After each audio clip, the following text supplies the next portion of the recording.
Assalamualaikum warahmatullahi wabarakatuh. Shalom, Om Swastiastu, Namo Buddhaya, Salam Kebajikan. A very good morning, ladies and gentlemen, distinguished guests and valued participants. Welcome to the webinar Road to ASEAN Summit 2023, Indonesia's ASEAN Chairmanship 2023, promoting ASEAN relevance in global market. My name is Agita Mahlika, and it's an honor for me to be able to guide the running of today's event. Before the event begins, we would like to inform a few important announcements to ensure that everyone has a smooth experience. So ladies and gentlemen, this webinar is equipped with interpretation feature. If you wish, please speak in English language, and interpreters will interpret to Indonesian language and vice versa. For English-speaking participant, if you wish to listen the English interpretation, click Interpretation, choose English. You do not need to change channel when speaking. Other participants and interpreter are still able to hear your voice. Selamat pagi Bapak Ibu, webinar ini dilengkapi dengan fitur interpretation. Bila berkenan, silakan berdiskusi dalam bahasa Indonesia dan juga nanti juru bahasa ini akan menerjemahkan ke dalam bahasa Inggris serta sebaliknya. Untuk peserta pengguna bahasa Indonesia, jika Anda ingin mendengar terjemahan dalam bahasa Indonesia, klik Interpretation, pilih Indonesian. Tidak perlu pindah channel saat bicara, dan para peserta pertemuan lainnya dan juga juru bahasa tetap bisa mendengar Anda. Ladies and gentlemen, webinar materials will be available digitally. To access them, simply scan the QR code displayed on the screen. This will grant you access to presentation slides, Q&A link, evaluation form, and also additional resources that you will need throughout the event. It is indeed an honor and privilege to have the presence of distinguished figures who have joined us this morning virtually. So we extend a heartfelt welcome to His Excellency Dr. Jerry Sambuaga, Vice Minister of Trade, Republic of Indonesia, Professor Bayu Krisnamurthi, former Vice Minister of Trade, Republic of Indonesia, Head of IPB SDGs Network, ASEAN 2019-2021. Professor Fukunari Kimura, Chief Economist, ERIA. Yose Rizal Damuri, PhD, Executive Director, Center for Strategic and International Studies, CSIS. Dr. Kasan, Head of Trade Policy Agency, Ministry of Trade of the Republic of Indonesia.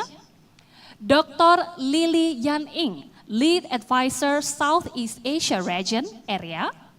Dr. Irfan Syauqi Beik, Dean Faculty of Economics and Management, IPB University. Diah Palupi, SSI, MSI, Acting Head of Center of International Trade Policy, Minister of Trade.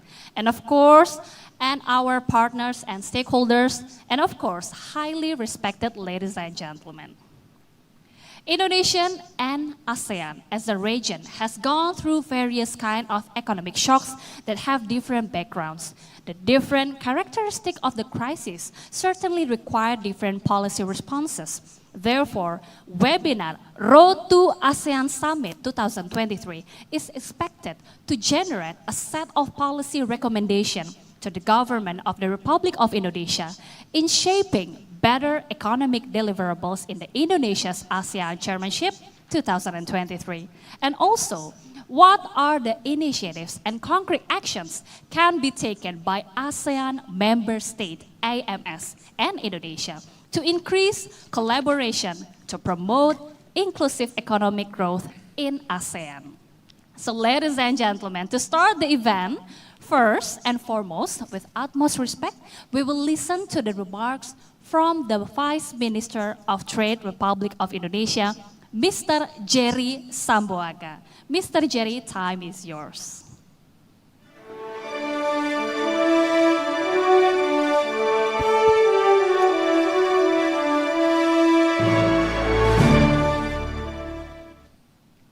Thank you very much. Assalamualaikum warahmatullahi wabarakatuh. Salam sejahtera untuk kita semua. Shalom, Om Swastiastu, Namo Buddhaya, salam kebajikan, salam sehat dan semangat.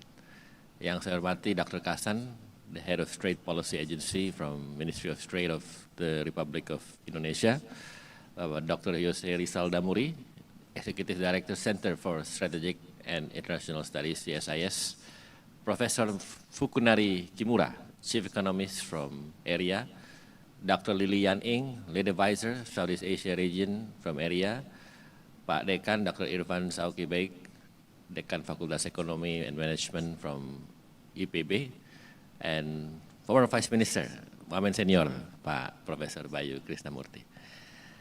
I would like to thank you all for having me here, and I know that the event, ASEAN Summit is coming into place, and then all of us are now celebrating and also promoting the existence of ASEAN, as we know that ASEAN is one of the most strategic international regional organizations that are actually playing part in the region. Ladies and gentlemen, Webinar Road to ASEAN Summit 2023 is expected to generate a recommendation to the government of the Republic of Indonesia in shaping better economic deliverables in the Indonesia's ASEAN Chairmanship 2023 that will support post-pandemic recovery and promote strong regionalism in ASEAN. Indonesia's ASEAN Chairmanship 2023 has established three important pillars on recovery and rebuilding, digital economy, and sustainability under the theme of ASEAN Matters, Epicentrum of Growth. Distinguished guests, ladies and gentlemen, one of the most strategic issues is about digitalization, where currently there is still a large disparity in digital readiness in various aspects in Indonesia. This is very crucial, considering that digital trade is very significant to foster and enlarge access to MSME participation in the economy. ASEAN's and Indonesia's huge digital potential is also supported by several cooperation agreements in the digital economy, which have been implemented since the early 2000s. ASEAN member states need to emphasize that all countries should be able to participate in and take full advantage of digital trade, and that concerted efforts are required to further close the digital divide. Another important issue is decarbonization policies and green economy that are becoming fastly implemented in most countries. The key priority for the region is the transition to a green economy that involves moving towards a decarbonization pathway ASEAN to build back better and greener. This effort also supports the collective progress of achieving sustainable development goals, as 6 of the 17 SDGs are closely related to the green economy.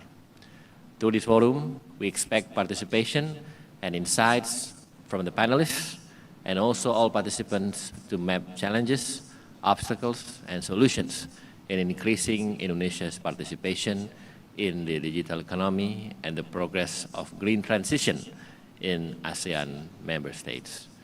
To conclude, I would like to thank all three institutions that are organizing this event: Trade Policy Agency of the Ministry of Trade, Pak Dr. Kasan, Economic Research Institute for ASEAN and East Asia, ERIA, Ibu Lili, and International Trade Analysis and Policy Studies, Faculty of Economics and Management, IPB, University, all experts, moderator, and contributors, so that today's discussions can be held.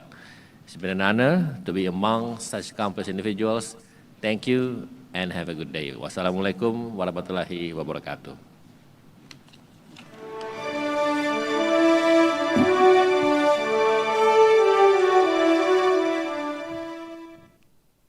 Waalaikumsalam warahmatullahi wabarakatuh. Thank you very much, Mr. Jerry Sambuaga, for the opening remarks.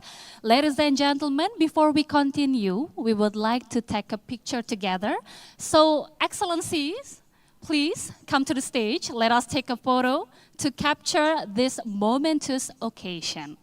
Please, the speakers, the VVIP guests, please come to the stage. Yes. Okay, so the pictures will be taken twice. Yes. Please come to the stage and then look at the camera in the middle. Everybody ready?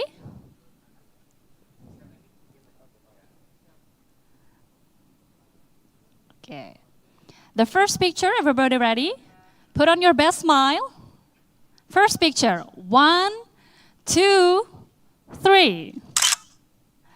Another one, second picture, 1, 2, 3. Another pose maybe? Oh, ASEAN, okay. ASEAN pose, please. Yes. Together, holding hand? Yes. Ready, everyone? Okay. 1, 2, 3. One more.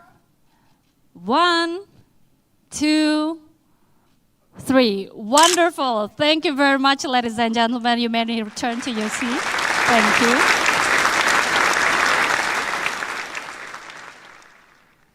Wonderful. All right, moving right along, we would like to invite Dr. Lili Yan Ing, Lead Advisor, Southeast Asia Region ERIA, to deliver the opening remarks for this event. Dr. Lili Yan Ing, time is yours.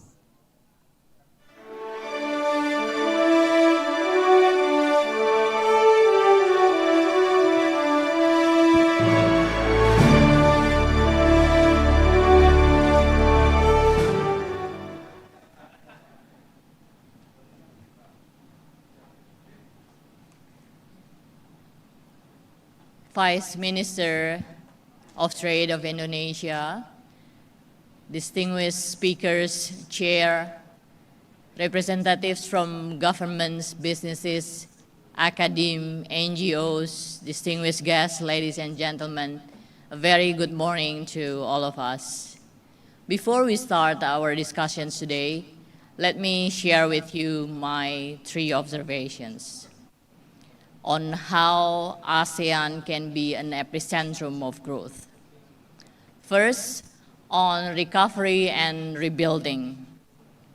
How can ASEAN be more resilient compared to our Eastern counterparts during the pandemic and post-pandemics? The reasons are twofold. First, the ratio of debt to GDP of ASEAN countries during the last 2 decades has been relatively lower compared to other regions. It only recorded at 60% from 2000 to 2022.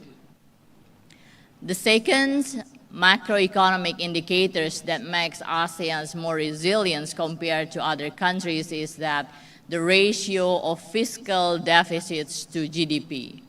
Over the same period during the last 2 decades, the average ratio of fiscal deficits to GDP was only recorded at 1.9%. That is relatively low compared to other countries. This kind of 2 combinations between the low ratio of debt to GDP and the low ratio of fiscal deficits to GDP, making ASEAN have enough space to do fiscal interventions and to have relatively more stable economy, and thus ASEAN is relatively more resilient during and post-pandemic. My second observation is that on the current global trade outlook.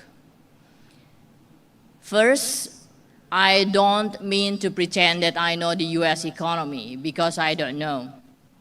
The thing is that the US-China trade tensions has been escalating not only on trade, but also on technology and security. In 2022, October, the US just launched a review on semiconductor industry which aim to hit Chinese semiconductor industries. In retaliations, China launched a cybersecurity review on Micron company. And recently, in July 2023, the US just launched a review on critical minerals. These kind of tensions, I can see, regardless who will be in the White House next term, either Democrat nor Republic, the US foreign policies toward China will remain the same, and ASEAN should be well prepared in the current escalating US-China trade, technology, security tensions. The second issue on the global trade outlooks is that the increasing global protectionism measures. Just in 2022, there were about 2,600 protectionist measures were introduced across trade in goods, trade in services, and investments. These global protectionist measures involve subsidies, local content requirements, export and import bans, and in other forms which is directly feasible and indirectly feasible, which is directly and indirectly will affect trade and investments landscapes at the global level. My third observation is on digital. I've been always asked recently what kind of new sources for ASEAN for the next 2 decades in terms of growth. What will be the key source of growth for ASEAN? My observation says digital. Let me share with you 2 simple facts. First, it took 75 years for telephones to get 100 million users, but it took only 2 months for ChatGPT to get 100 million users. And currently, there are about 1.8 billion users monthly recorded as users of ChatGPT. The second fact is that by 2030, global digital trade will hit 10 trillion US dollar, of which 10% or about 1 trillion US dollar will be contributed by ASEAN. How can ASEAN contribute such a huge contributions to digital trade? That is about 1 trillion US dollar. So if you want to see how big it is, Indonesia's current GDP is about 1.3 trillion US dollar. So by 2030, ASEAN's digital trade will be about the same size as the Indonesian's economy, okay? How could ASEAN's digital trade significantly contribute to global digital trade? The reasons is because ASEAN have young populations that are quite digital savvy. Currently, ASEAN is recorded having 670 million populations. 460 million populations are internet users, or about 80% of ASEAN's populations are internet users. And 76 to 79% of internet users are also using or have at least once recorded as digital purchasers. So this kind of massive populations, this kind of massive digital savvy users in ASEAN, making ASEAN be a prospective digital market as well as player in the world. So with this kind of 3 simple observations, I would like to provoke your thoughts to have a very productive discussions today with our honorary guest speakers. I wish you all the best for today's discussions. And let me end on behalf of Economic Research Institute for ASEAN and East Asia, ERIA. We would like to thank the Ministry of Trade of Indonesia, ITAPS, IPB Bogor, for co-organizing with us. It's such a great honor to have been able to be a part of ASEAN's chairmanships this year. Thank you. I wish you a very successful discussions. Thank you.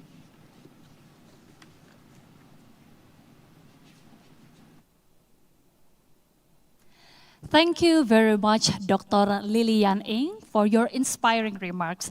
Now, ladies and gentlemen, before we get to the main agenda, we will like to show you a wonderful video presentation of ASEAN Chairmanship 2023. Please enjoy.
ASEAN sebagai organisasi kawasan memiliki peran ekonomi yang strategis bagi dunia.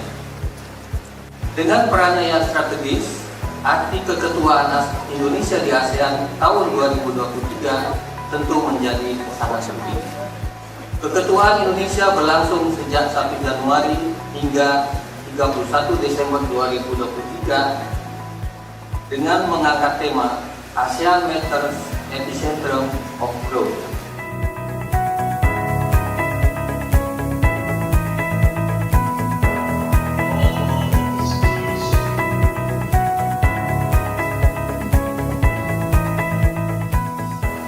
By creating a harmonized digital ASEAN community, this vision can unlock the full potential for digital transformation while ensuring inclusivity across all member states. This initiative will enable ASEAN to harness digital technology for economic growth, social well-being, and regional integration.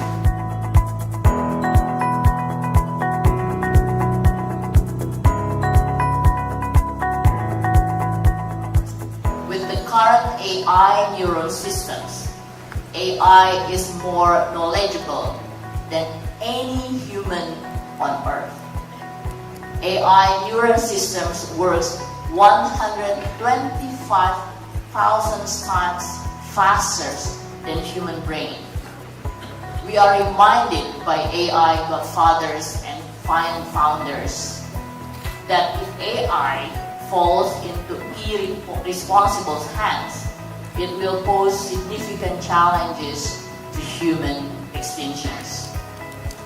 Thus, we need to ensure resources and capacity of developments should be balanced by safeguards and regulations on robots, AI, and digitalizations.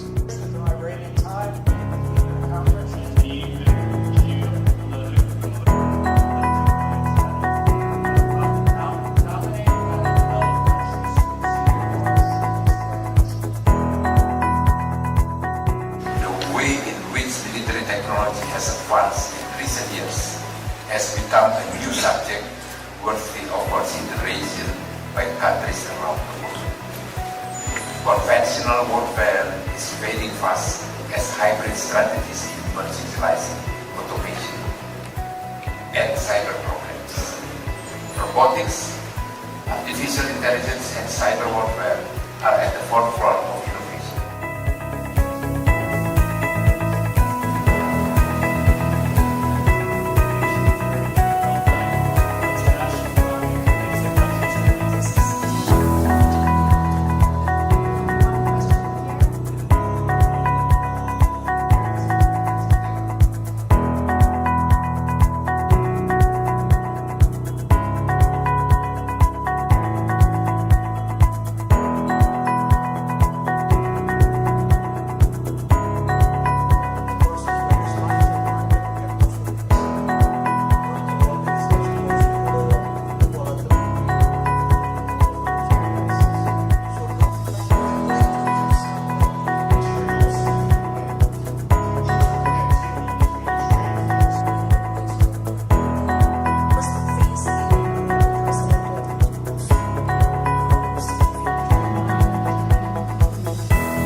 we have come to the main agenda, which is the most anticipated agenda for today's event. We will start the panel presentation right at this time. Ladies and gentlemen, let me remind you again, for seminar materials will be available digitally. To access them, simply scan the QR code displayed on the screen or in the Zoom chat box. This will grant you access to presentation slides, another Q&A link and evaluation form that can be filled at the end of the event to get an e-certificate. So the panel session will be a high-level dialogue event. And this session will be led by the moderator, act as moderator, Dean, Faculty of Economics and Management, IPB University, Mr. Irfan Syauqi Beik. So I will make a brief introduction. Dr. Irfan Syauqi Beik has officially assumed the position of Dean of the Faculty of Economics and Management at IPB University for the 2023-2028 term. Dr. Beik specializes in the field of Islamic economics, zakat, wakaf, Islamic social finance, as well as Islamic banking and finance.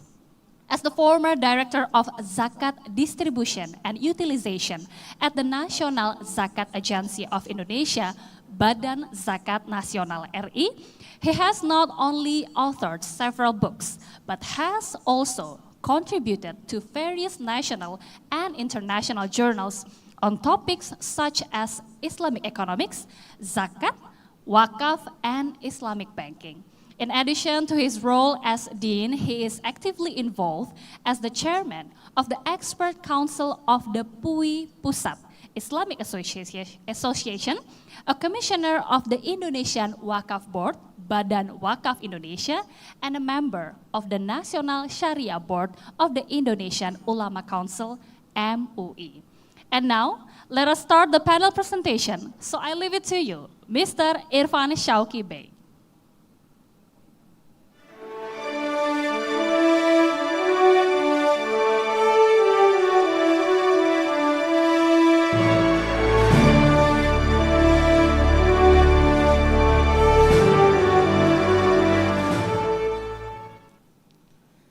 Thank you, Agita.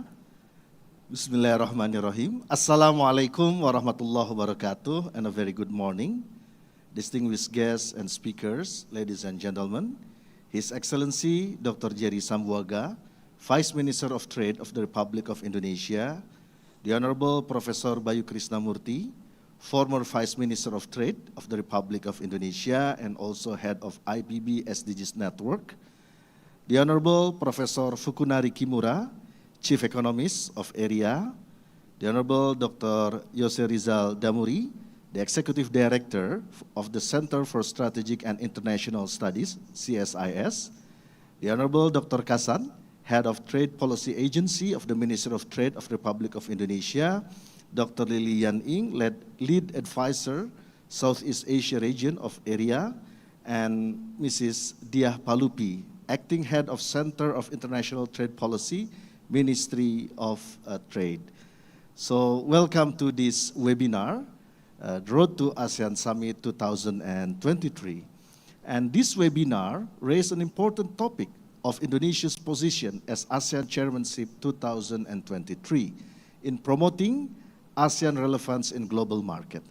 The Indonesia's ASEAN Chairmanship 2023 with theme of ASEAN Matters, Epicentrum of Growth, addresses three important strategic pillars in the economy track, consisting of recovery and rebuilding, digital economy, and sustainability.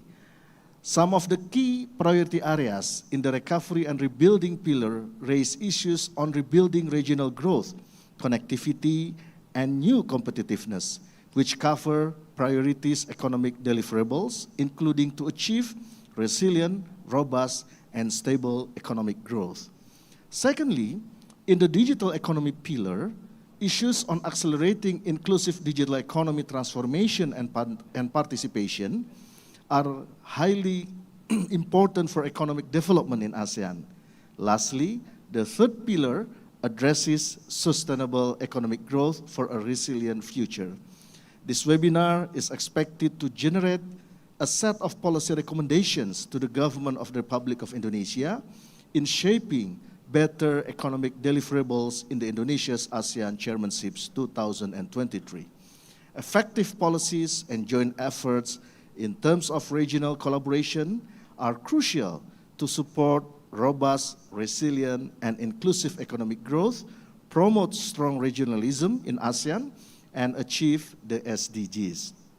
Therefore, this webinar would like to discuss, first one is the actions or initiative that ASEAN member states and Indonesia should implement in terms of collective efforts to reinvigorate post-pandemic recovery, and then concrete actions need to be taken by ASEAN member states and Indonesia to enhance collaboration in digital economy to promote inclusive economic growth in ASEAN.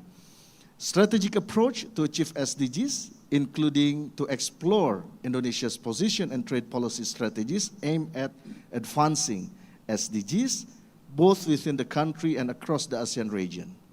And Alhamdulillah, we have our distinguished experts as our speakers for today. And since they are very well-known figure, I don't have to introduce them. Yeah. So we have the first distinguished speaker, Dr. Yose Rizal Damuri, the Executive Director of the CSIS, that will be delivering his lecture or his presentation on advancing economic regional cooperation for macroeconomic stability, resilience, and growth acceleration in the ASEAN region. We also have our second distinguished speaker, Professor Fukunari Kimura, Chief Economist of ERIA, that will be speaking on digital economy for development in ASEAN. And last but not least, we have also Professor Bayu Krisnamurthi, former Vice Minister of Trade of the Republic of Indonesia and head of IPB SDGs Network, that will be speaking on the theme of enhancing regional trade and integration in ASEAN to achieve the SDGs. And for the audience, I would like to remind you that for the Q&A sessions, you may ask through Slido link that is available in the Zoom chat box or through YouTube chat box. So I don't want to take much more time.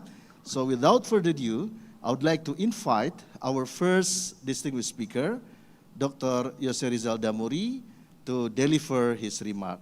Dr. Yose Rizal, the stage is yours.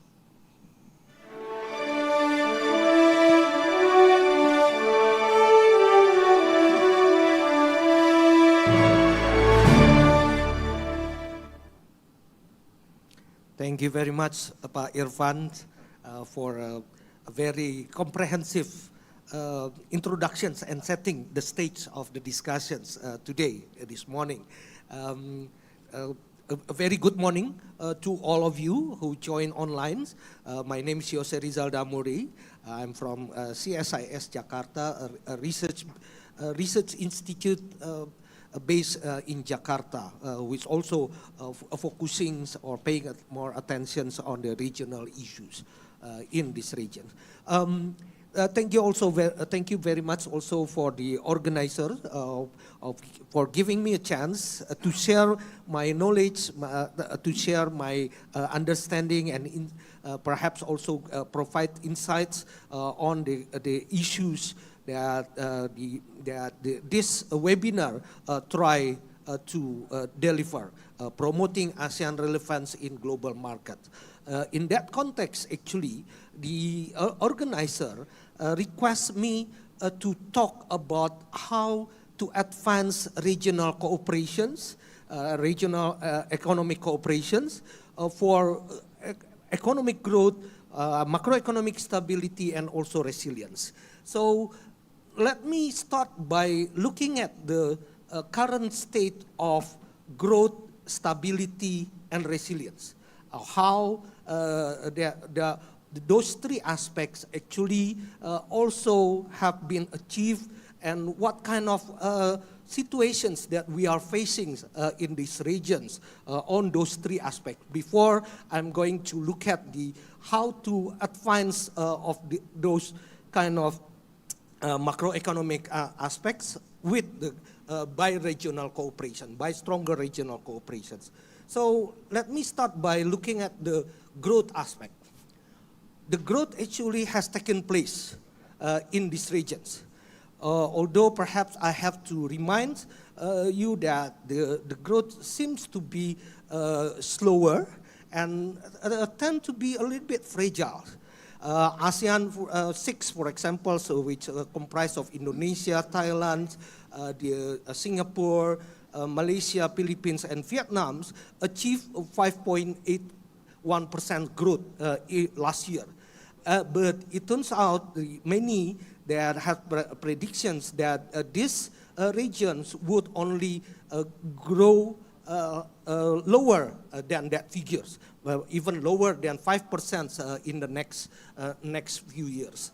And while this growth has taken place, I also like to give you some other figures that most countries, most ASEAN countries actually, has reached pre-pandemic level. This is a good performance actually, Pak Irfan, but I think we also need to look at whether the pandemics already gave us new compositions or new trends in this economic growth. For example, it took 2 or 3 years for those ASEAN countries to get back to the pre-pandemic level. I think Vietnam did really well in dealing with the pandemic. Indonesia was also was doing quite well, but several other countries were not really doing well. And took a little bit longer to get back to that pre-pandemic level. And another things that we see that this pandemic bring new trends of growth. So if you compare the pre-pandemic level trend and the post-pandemic level trend, it might not be different. And the post-pandemic level trends seems to be quite lower than the pre-pandemic ones. So we also need to pay attention on this. This is also why accelerating growth is very important for the countries. So looking at even more deeper in this figure, you have to see that the growth depends on consumption, because consumption is the main driver in most economies, beside the trade and investment. I think in Indonesia, the biggest ASEAN countries, the biggest ASEAN economies, consumption take portions of more than 55%. And we also see that the consumptions in most of the countries have been back, but it's again, it's a bit slower. Although it reached a pre-pandemic level a while ago, the trend is a little lower than the previous or the pre-pandemic level. Again, if you look at also the retail sales have been growing for at least 1 year, already reached the positive growth for at least 1 year in many countries of the regions, but it has not compensated the decline during the pandemic. So in the end, we still have the retail sales value below the pre-pandemic level for some of the countries. This is also another issues that we need to consider when we're talking about the growth. And one thing that perhaps many of us already predicted during the pandemic brings the change in the structure of consumption. If we look at although it's not really a big change, but you also still see some kind of structural change in the consumption. And one of the element that might be quite important to see is that many activities related to the recreations and leisures seems to hasn't really grown as much as the other sectors. much as other consumptions, especially like tourism, for example. And then if we look at the figures on tourism, it is indeed growing quite slowly, much slower than many other sectors. Like for example, if you look at the number of visitors arrival in many ASEAN countries, it's still below the pre-pandemic level. It's still very quite far from the pre-pandemic level. And then one of the crucial issues, actually, the restrictions that have been placed to many people from China, to the visitors from China during the pandemic. But even after the ban was lifted, actually we still see that the number of tourists from China is increasing quite slowly. I give you the examples from Indonesia, and we can see that there is a different trend between tourists from China and other countries such as Australia, which is also the main source country of tourism to Indonesia, main origins of tourists in Indonesia. Hopefully it will catch up, and the situations will be back to the previous level, to the pre-pandemic level. Although perhaps we still need to see whether this sector can still be one of the main important sector in these regions. Looking at also other sectors, we also see that the sectoral production is back, although it's still quite limited in few sectors. Except for mining, most sectors only grew slightly. The growth only less than 5%. Even recently, some countries, the ASEAN sectoral productions can only achieve a very low growth, even lower than the GDP growth. So we also see the manufacturing production remain to be under pressure at the moment, and still need to get a lot of attention, a lot of support from either from the government or from the economy in general. So that's basically about the growth that I'd like to cover or like to present to you on the current state of the growth. And now we move to the stability aspect.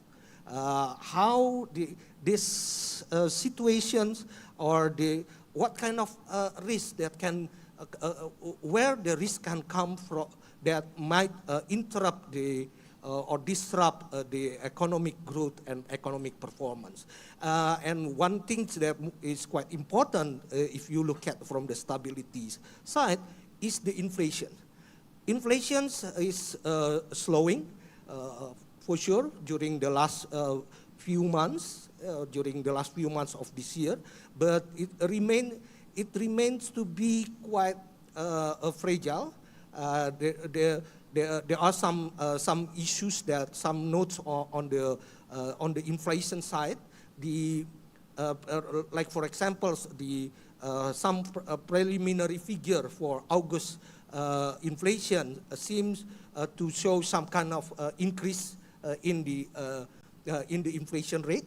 Although the last few months the inflations have been declining, but this month or last month have been a little bit increasing. And another thing is that the core inflation, which is basically the main attention from the many central banks, actually remain to be quite persistently high. Even several months ago, the headline inflation even surpassed the core inflation. So now the core inflation is higher than the headline inflation in many ASEAN 6 countries. And we also see that the food and beverage prices remain to be high. followed by transportation and utilities. Those two actually are very crucial because they are related to the price of food and price of energy in this, and pretty much politically heavy impact to the economy. So we also need to pay more attention on the inflation. Another issues that I think also Ibu Lili mentions before in her remarks is that the governments of many countries in these regions already have less expansionary fiscal. The fiscal balance deficit over GDP has been in ASEAN 5 countries has been pretty much lower than the previous years. Although we see also in some countries the deficit remains to be persistent, like in Philippines, for example, or even in Malaysia, it remains to be persistent, and it creates also difficulties, especially through the government debts to finance this budget. In the high interest environment like today, of course, it increased macroeconomic risk for this economy. And it is also related to the financial tightening that undermine the economic stability. Like, for example, if you look at the policy rate in many ASEAN countries, it's already quite high. Many central banks in the regions already increased policy rate several times, but the real interest rate are still very low. In several countries, the real interest rate are actually even minus, negative. And it give some kind of a lot of pressures to the macroeconomic situations, because the interest parity, especially with the US, has resulted to a significant capital outflow from many economies. And we also see that the Southeast Asian currencies have depreciated quite significantly. Some even dropped up to 25% during this year. Now let me move to another aspect, the resilience. What is the state of resilience? By resilience, what I mean is by resilience is how the countries, how the economies can cope with the external shock. And we also need to see what kind of external shock that might be quite important to the countries or the economies in these regions. The first one, I believe it can come from the global commodity prices. Although the global commodity prices have stabilized at this moment, and the food and energy prices actually has kind of like mixed effect to the many ASEAN economies, such as for Indonesia. Indonesia got a lot of windfall profit during the high price seasons last year and also this year, and the food price remain to be uncertain to the climate. Due to the climate change, and also the fertilizer prices remain to be high, and it brings some kind of problems to the resilience of these regions. And I also need to underline that the many economic engines actually have not worked well. Like, for example, the US still have problems with the labor supply and also the tightening of monetary policy.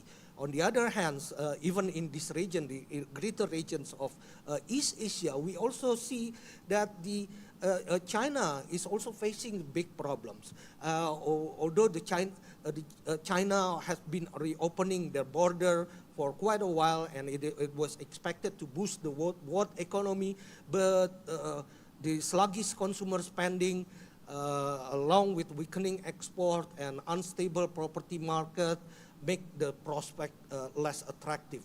We've seen also in several figures that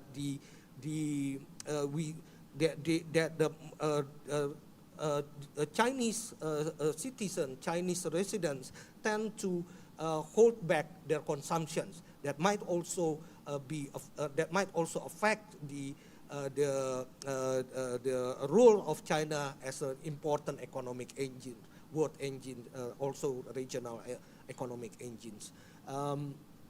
So, in a nutshell, what I can say is uncertainty remain to be high and would hold back the recovery process. We see it at the global levels. The growth of major economies remain to be problematic. The commodity prices, although has been stabilized for a little while, but it's still at the higher level. And the monetary and financial policy remain to be quite important issues and quite challenging issues. And we also see that in the medium and long terms, I believe that there are many issues that we need to resolve. And all those kind of challenges require greater cooperations among ASEAN countries. We need to call for greater cooperations and also integrations that need to be not only good on paper, but also works for the economy and works for the people. And how should ASEAN countries respond to all those kind of challenges?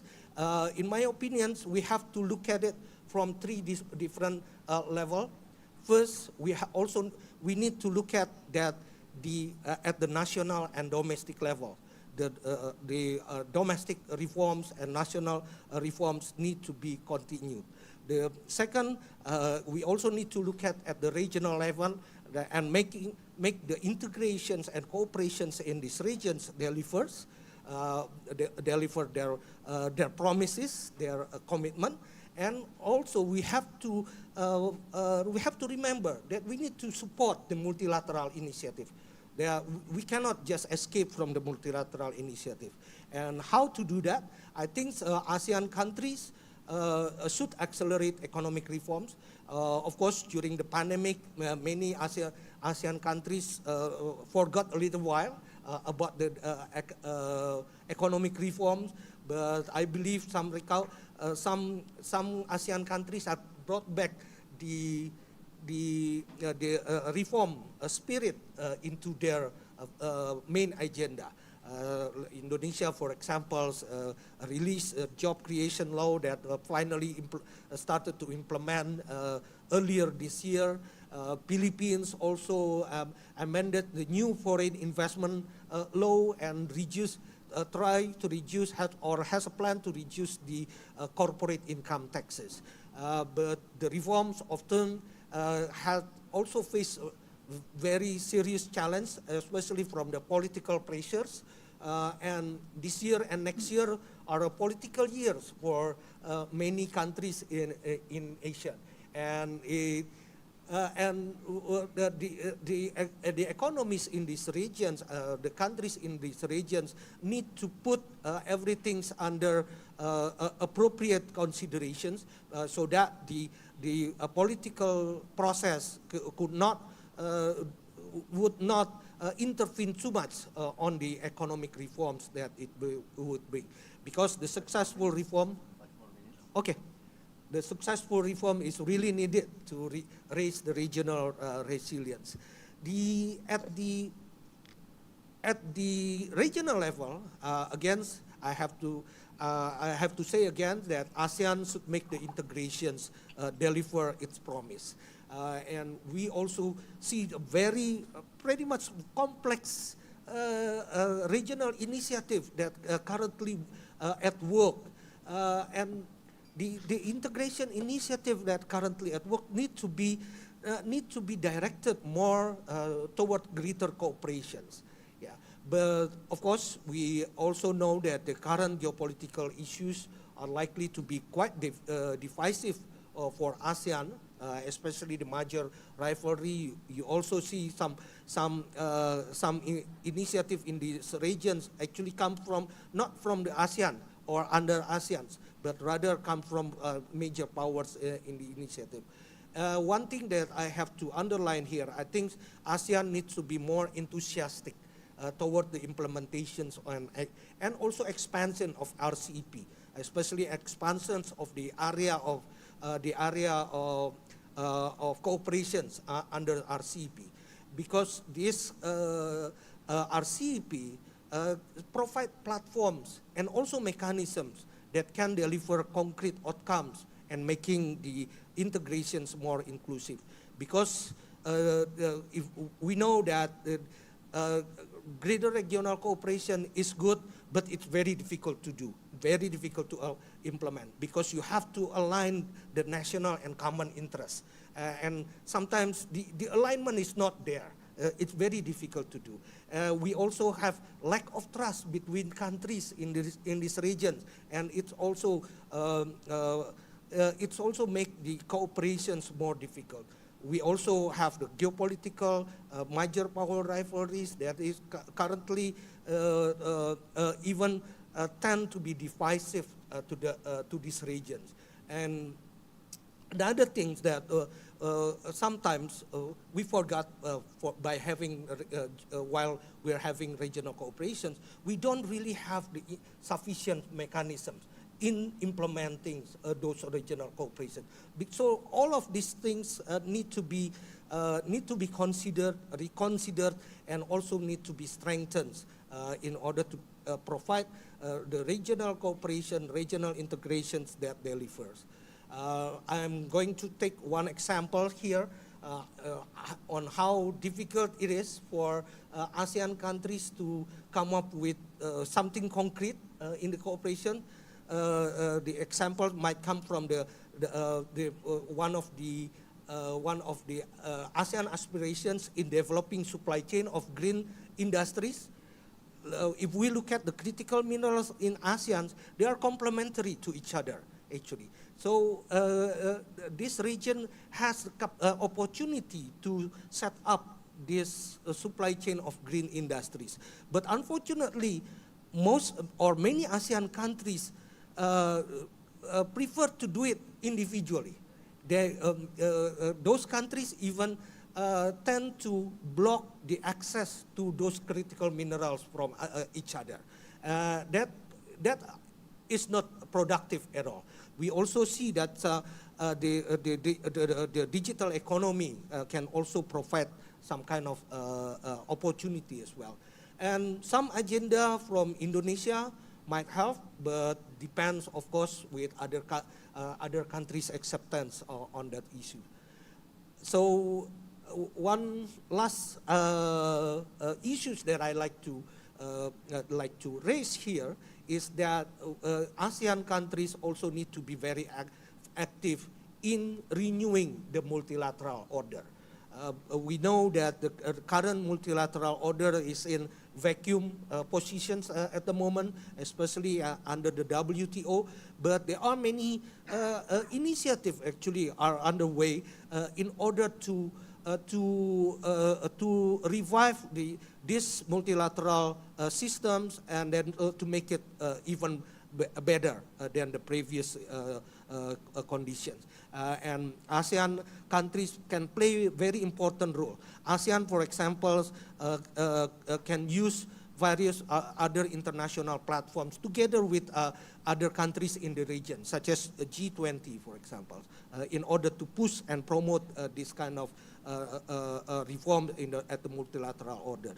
ASEAN may also participate even more actively in various plurilateral initiatives, because this plurilateral initiative would also offer us an alternative toward the stronger multilateral orders and region and multilateral global cooperations.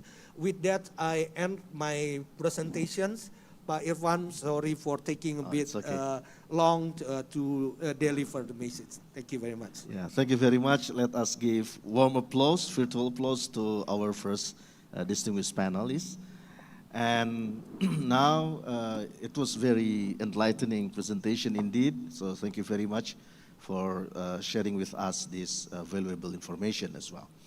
So I'd like to invite our second panelist, Professor Fukunari Kimura. You may have the floor, Prof. Kimura, please.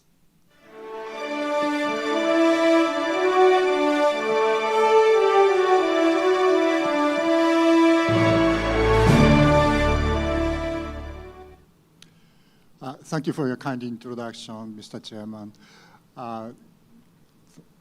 Thank you for coming to the forum. First, I'd like to congratulate Indonesia for having a very successful ASEAN chairmanship this year.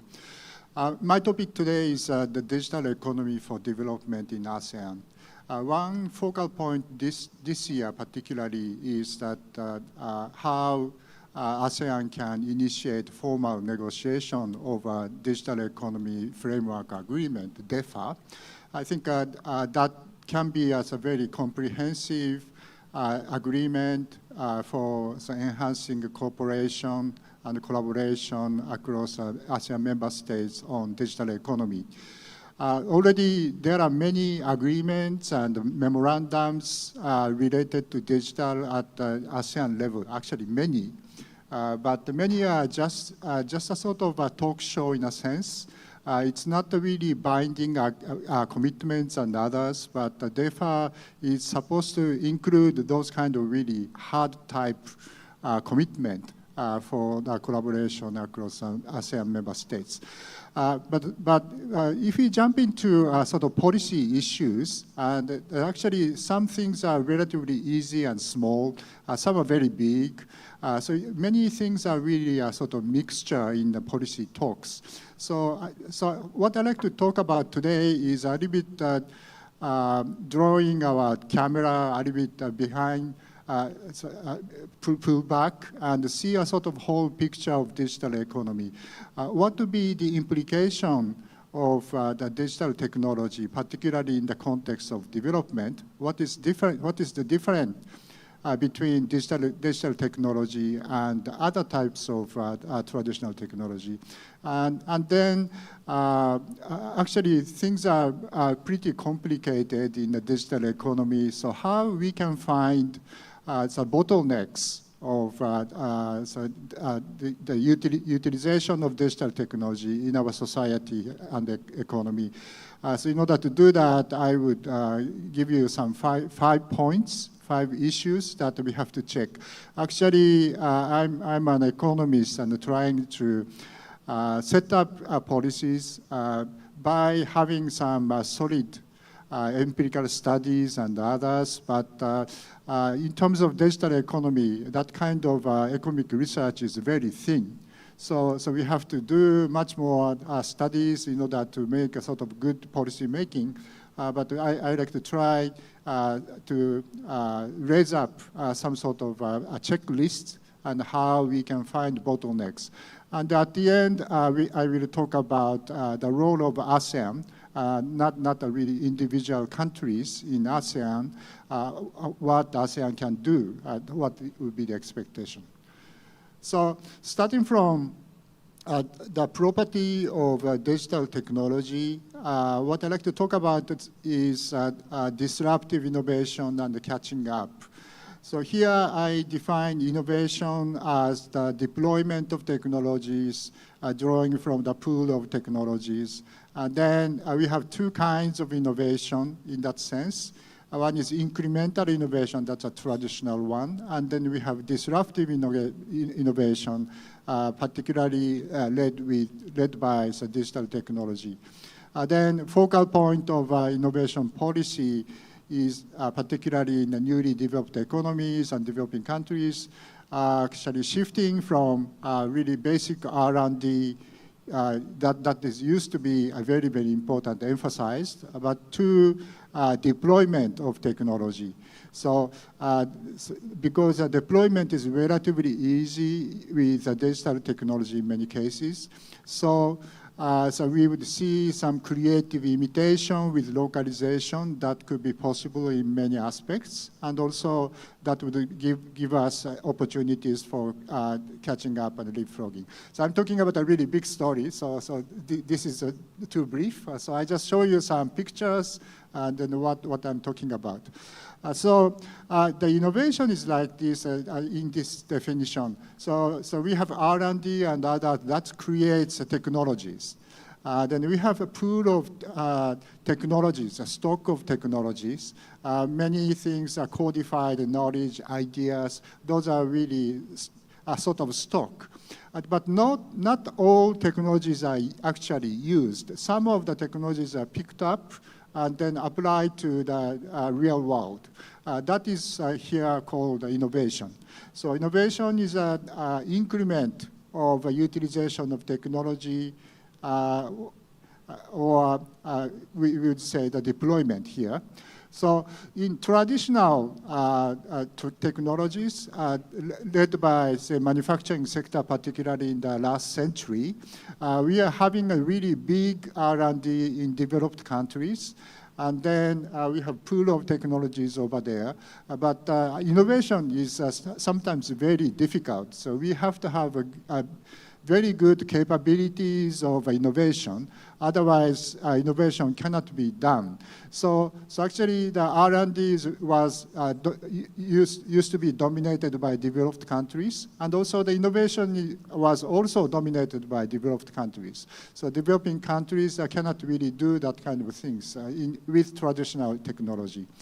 But once we have digital technology, many technologies are going to be quite different. That kind of innovation is much easier than the past. So that would generate a lot of creative imitation. So we would have some sort of examples of deployment of technology in the matching services in transport or as e-commerce and others. Those can be imitated relatively easily. And also, so the newly developed economies can localize that kind of digitalized services. So you can see the history of e-commerce or matching services in transport. That could be initiated by some other countries, but you can see that those kind of deployment is really introduced as a sort of creative imitation.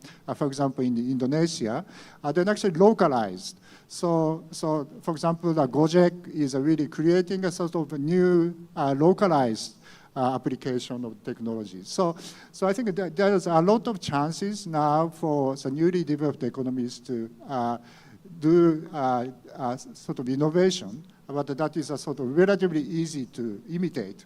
So that's what we observe here. So we have two kinds of innovation. One is incremental. So this is really represented by traditional manufacturing sector, for example. So we need step-by-step, but continuing improvement of existing goods and services, particularly in manufacturing sector. Then often we have to do a lot of R&D in the long run perspective. So it's a really step-by-step, a sort of big investment is needed over there.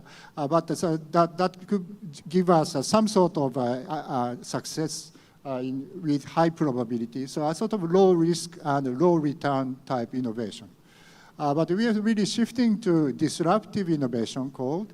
So introducing new goods and services and explore new markets. Those are relatively easy and relatively cheap. So low threshold coming, but many would fail. Actually, so we have trials and errors are very important. You can see a lot of digital startups. Some are going to be unicorn, but the percentage is maybe much less than 10%. 90% would die. So we have a lot of trials and errors, low threshold. So high risk, high return type innovation here. So digital technology makes disruptive innovation very advantageous. So if you look at some statistics, actually, so we used to say, emphasize R&D is very, very important. So in this diagram, blue portion is actually R&D out of the percentage of a GDP. You can see Korea, Japan, Singapore, US, ROC. It's a huge R&D there. These are sort of traditional model, but you can see other countries, R&D is very small, and we used to say that, oh, this is not bad. Say middle-income countries cannot really be a sort of really advanced countries, but you can see a sort of stock of IT hardware, IT software. That portion is going to be very, very important. This is an indication that innovation is really shifting from incremental innovation to disruptive innovation. So still, incremental innovation is going to be important if ASEAN member states would like to be sort of real advanced economies, of course. But the immediate task is to how to deploy technologies, how to generate a lot of disruptive innovation. So that would change the development strategies a lot. So because we have to have that kind of a lot of trials and errors and high risk, high return type innovation. So that's so the deployment of technologies should be really emphasized here.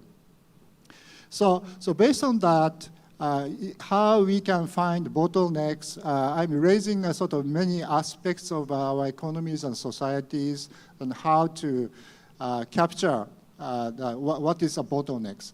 So number one, technology deployment and digital transformation. This is particularly talking about at the firm level, industry level, and macro level, how far we are using new technologies and transform our economy and society. That's number one. Number two, supply chains and data flows. Those are really closely related to number one, but particularly on data issues. And this is very important. Also, some part is a cross-border data flow issues. So those two are a sort of demand side for technology deployment. Then we have to check the number three, human development and entrepreneurship. This is a sort of supply side of technology deployment. Certainly we can imagine that a sort of human development is really needed. We need a really strong entrepreneurship to do the deployment of technologies. The number four, this is a little bit more advanced topic, but the technology development itself, that would use R&D, and also the governance of technologies. For example, the ethical problem of usage of AI and other things. So the number three and four are sort of supply side of technology deployment. Then we have to check inclusiveness at the end. So these are sort of 5 issues that I'd like to check quickly. Okay, so number one, innovation and digital transformation. So these days, even in government statistics, for example, manufacturing census, economic census, they are trying to collect that kind of information, but still analysis is not quite enough. So we have to check the digital transformation, particularly in firm level. So if we have a sort of good data, then we can see that characteristics of firms would determine the depth of the digital transformation. We are already not really asking that whether or not you are using smartphones, you are connected to internet. Almost everybody is doing that already. And we have to see a sort of depth of digital transformation. Some part is say just using a sort of email or SNS, and then we're going to a little bit deeper level, and we would have some sort of deeper communication, usage of financial software, also using a sort of AI for a sort of management and other things. So I think we have to measure sort of depth of digital transformation. What sort of firms are doing really deep digital transformation, and some are not. Certainly here talking about MSMEs and other things are here. We have to check that. Then the depth of the digital transformation determines corporate performance. That's another thing that we have to check that. And also the impact on productivity and labor market. This is a big, big issue, particularly in developed countries. the introducing of machines, robots, and then now talking about the introduction of AI, that would change the labor demand a lot. And then we have to check the changes in productivity at the same time changes in labor demand here. So some part is linked to international division of labor because of digital technology, those are changing too. Then probably one of the bottlenecks is performance of digitalizing services and experts. Not all firms are having some sort of experts in doing those kind of things. So they have to, so some part is solved by software or platform services, but sometimes they need some sort of digitalizing services. So we are talking about how to raise up that kind of experts over there.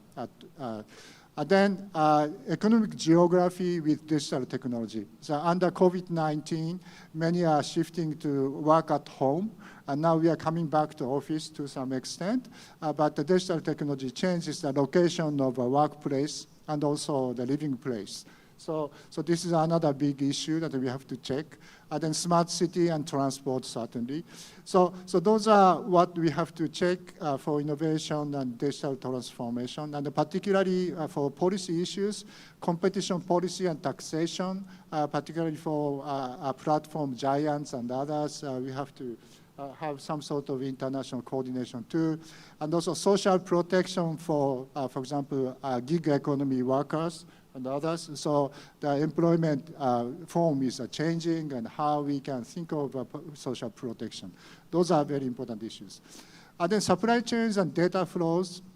So here we have e-commerce, certainly, some are cross-border, and also digitalized trade, trade in goods, but still the way of doing is digitalized, and also trade in digitalized and digitalizing services, some are cross-border too. So we can see a sort of evolution of international division of labor here.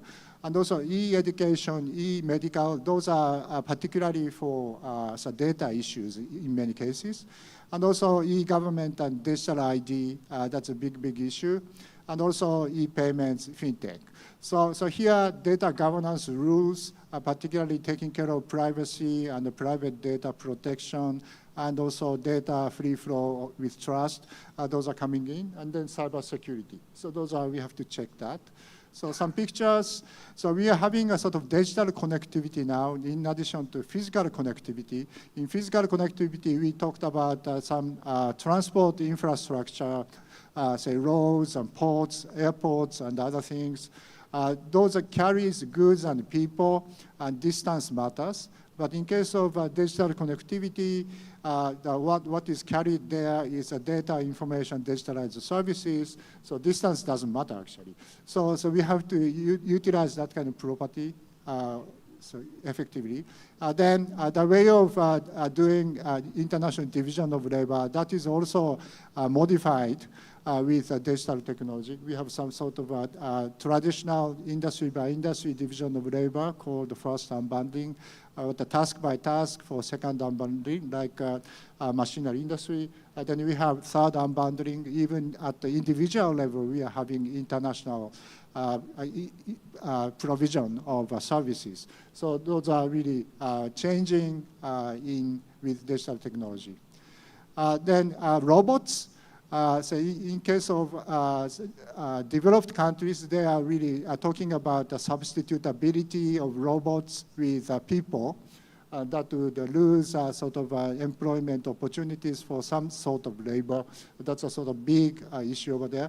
In the case of developing countries or newly developed economies, what would be the implication of introducing robots or AI? I think it's not really analyzed yet, but that could be a sort of complementary, but some could be substitutory. So we have to check that. Then third unbundling, so not even a sort of factory by factory, but the individuals can work across cross-border directly. And we are having sort of expert matching network like Upwork, say Philippine experts selling their digitalized services cross a national border, for example. That kind of things is going to be very big, and how we can support that kind of transactions with social protection and others. Those are one thing that we have to do that. The policies for the flow of data, particularly cross-border, discussion is so confused, I think. So in economics, what would be a sort of a logical basis for policies? Say put free flow of data at default at the center. I think we have 5 kinds of policies in economics. One is policies for further liberalization and facilitation. This is relatively easy. For example, non-discrimination for digital content, customs duties for electronic transmissions, custom duties for parcels, electric authentication signatures. Those are relatively easy ones. The second is policies to correct or mitigate policy market failures. So we have monopoly and others. So we really have to see the competition policy particularly, and the consumer protection and others. And also the third one, policies to reconcile values or social concerns, say data and privacy protection, cybersecurity. Fourth, policies to accommodate data flows and data-related businesses. Taxation, that's a big one. And also information disclosure of firms and statistics, and a process for government access to private data. Those are big concerns we have to take care of. Then the last one, industrial policy. So we have to set a sort of logic, economic logic, to justify those kind of policies. I think that kind of way of thinking is very important. Okay. Number 3, human development and entrepreneurship. So that is responding to changes in labor demand. So we certainly need risking, upskilling digital talent, and also the digital entrepreneurship, startups, venture businesses, and then also the mobility of people. This is an ASEAN issue, particularly cross-border, how far people can move.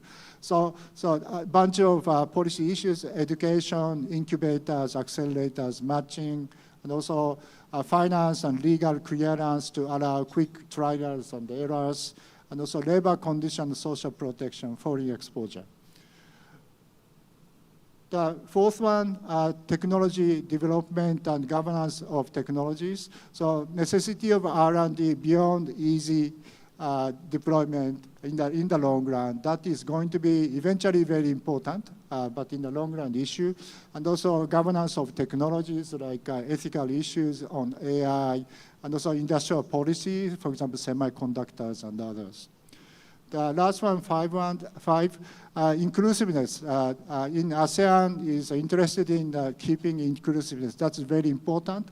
But we have to see that we have various kinds of inclusiveness, at least 3 dimensions. One is a geographical, urban versus rural. Then we talk about infrastructure for digital connectivity. But we have industrial inclusiveness, large firms versus MSMEs, or modern versus traditional. So then knowledge dissemination, human capital, or fixed cost of introducing digital technology. Those are the issues. Then we have societal, gender, disabled. Then we have to take care of that. So there are 3 mentions in inclusiveness. So the last, so what should be the ASEAN's initiatives? Only one slide here.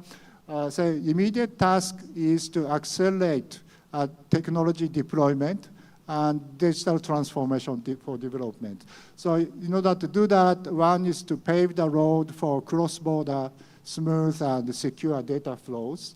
And the second, nurture digitalizing services in the international perspective. The third one, address the narrowing gaps across countries, regions in digital transformation. Then the initiation of the negotiation of ASEAN Digital Economy Framework Agreement, DEFA.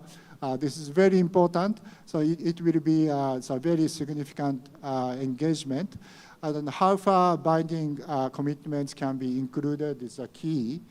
for stepping up from existing agreements. The last page shows references. Thank you very much. Thank you very much, Professor Kimura, for your remarkable and enlightening presentation. And once again, let us give warm virtual applause for Professor Kimura. And before I invite the last distinguished speaker, I would like to remind the audience that the questions that you will raise should be put on the Slido that is available in the Zoom chat box and also in the YouTube chat box.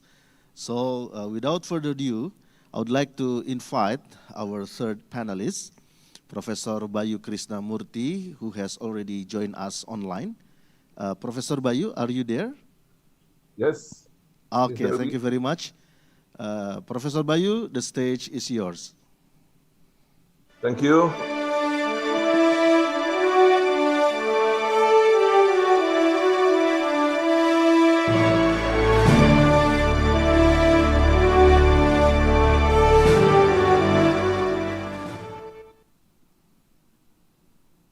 Thank you very much, warahmatullahi wabarakatuh. On this occasion, to speak in Bahasa Indonesia, I would like to our guest, Professor Kimura. Probably they are already the organizer of the translation. Bapak Ibu sekalian, apa yang kita bicarakan hari ini adalah sesuatu yang sangat penting, dan apa yang tadi disampaikan oleh sahabat saya Pak Yose Rizal, yang kemudian juga dilanjutkan oleh Profesor Fukunari Kimura, mungkin pertanyaannya bagi kita semua adalah, is there any connection between the dots? Apakah ada hubungan antara satu titik dengan titik yang lain, antara stabilitas ekonomi makro dengan digitalisasi dan yang akan saya dimintakan oleh panitia untuk saya sampaikan pagi ini, yaitu trade dan SDGs. Next please. Kita sudah memahami bahwa SDGs adalah sebuah komitmen yang dibuat oleh hampir 200 negara. Jadi ini adalah sebuah komitmen resmi yang sudah di-adopt oleh sekian banyak negara sejak tahun 2015. Berikutnya. Dan disadari bahwa kesepakatan SDGs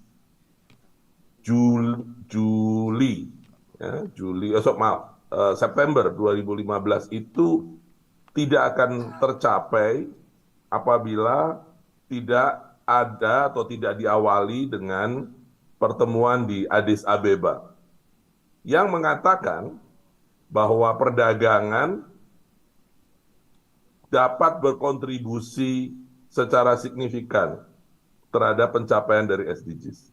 Trade can contribute to achieving the Sustainable Development Goals. Increase world trade consistent with the Sustainable Development Goals. Jadi meningkatkan perdagangan adalah sesuatu yang konsisten dengan pencapaian SDGs. Jadi dalam konteks ini saja kita harus menyadari bahwa Kementerian Perdagangan yang menjadi penyelenggara dari acara ini memegang peranan sangat penting di dalam pencapaian SDGs. Ya, bahkan kita harus mengintegrasikan sustainable development itu di dalam trade policy, di dalam kebijakan perdagangan. Berikutnya. Dan ada seperti janji, seperti sesuatu yang sangat meyakinkan pada awalnya bahwa perdagangan itu akan mampu menurunkan kemiskinan. Dan kita tahu di dalam 17 tujuan SDGs, kemiskinan adalah yang menjadi intinya, salah satu yang menjadi intinya. Jadi kalau kita bisa mengatasi masalah kemiskinan, maka kita bisa mengatasi hampir semua permasalahan untuk mencapai tujuan pembangunan berkelanjutan itu. Berikutnya.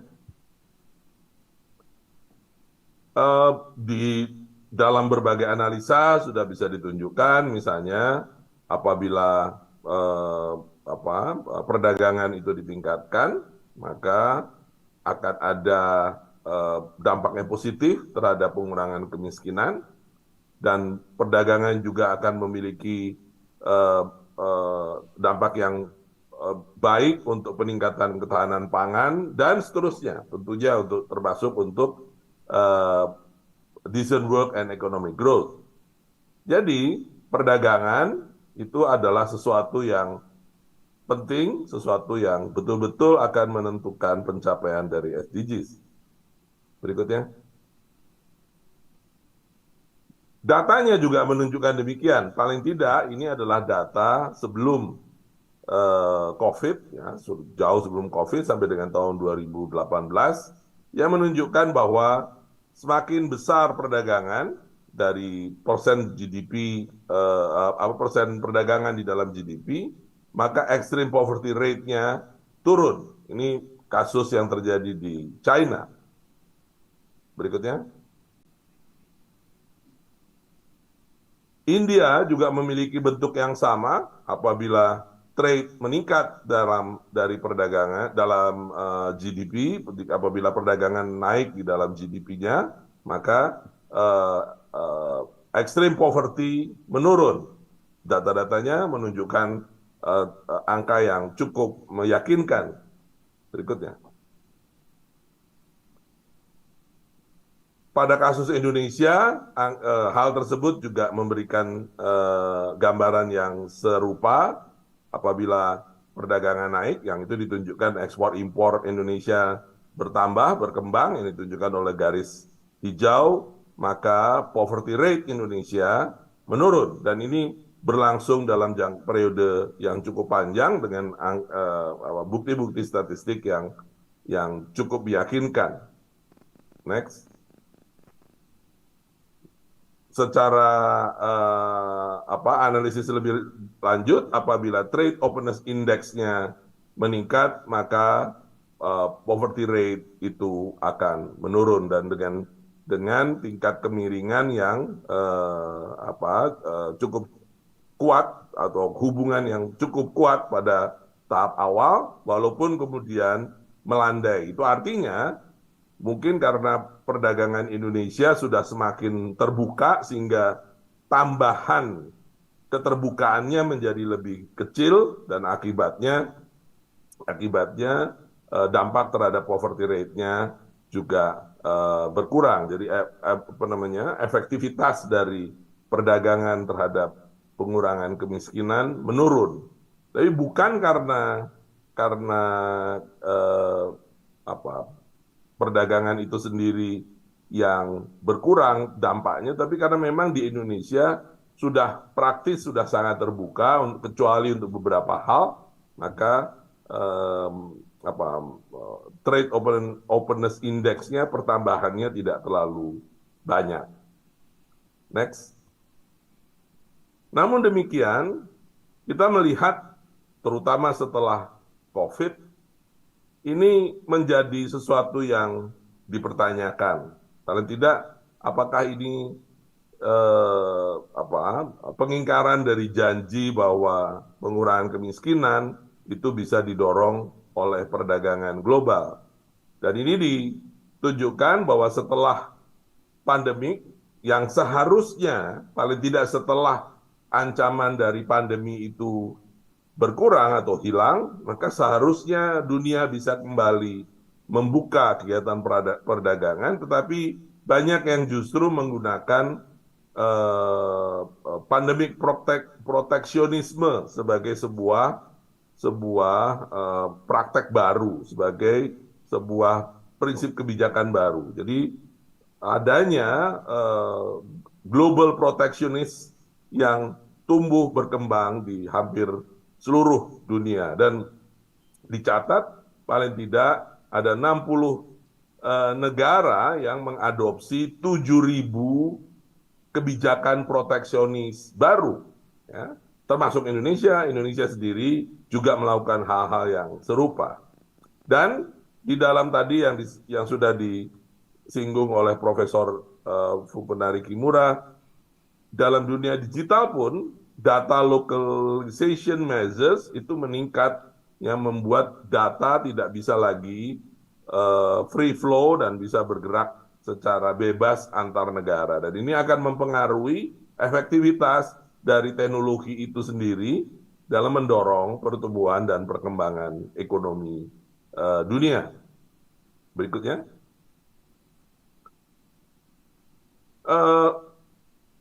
Kondisi tadi semakin ditunjukkan dengan adanya disrupsi di dalam rantai pasok. Saya di sini dalam artikel ini disebutkan bahwa disruption itu make a comeback. Artinya pada waktu COVID kita bisa mengerti karena memang itu masalah terjadi restriksi dan pembatasan mobilitas untuk mencegah perluasan virus COVID-19.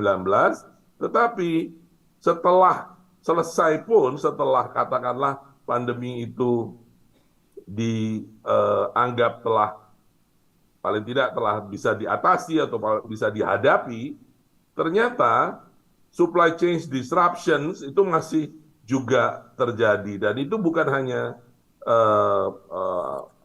monopoli atau hanya sekedar untuk beberapa daerah, dan ini berlaku untuk hampir semua, bahkan untuk negara-negara yang awalnya menjadi champion dari globalization, Eurozone, US, China, semua menghadapi gangguan atau disrupsi dari rantai pasok. Dan bukan hanya berlaku umum yang sifatnya general, kita bisa melihat bahwa supply chain disruptions by sector itu cukup tinggi pada rantai pasok yang membutuhkan justru rantai atau pada industri-industri yang membutuhkan rantai pasok yang berjalan dengan baik seperti manufaktur, retail and trade, wholesale trade, ya, kemudian misalnya utilities, healthcare yang sebenarnya sangat mengandalkan rantai pasok yang lancar, itu ternyata mengalami disrupsi. Jadi saya ingin mengingatkan kembali balik pada kaitan antara trade dengan SDGs. Tadi di depan semua mengatakan bahwa sebenarnya trade itu berpengaruh positif pada SDGs dan datanya juga menunjukkan demikian. Tapi setelah COVID dan sampai dengan saat ini justru ada hambatan-hambatan yang mungkin akan membuat efektivitas daripada trade, pengaruhnya terhadap pencapaian SDGs itu akan tidak setinggi yang kita inginkan. Berikutnya. Bagi Indonesia, hal ini sudah mulai terlihat dampaknya, dan masalah ini kian serius karena sudah berhubungan dengan hal-hal yang sifatnya fundamental seperti industrialisasi.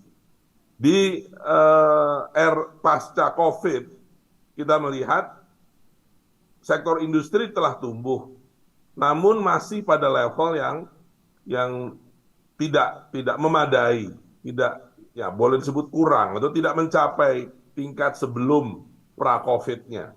Ya. Dan ini menimbulkan fenomena deindustrialisasi di Indonesia.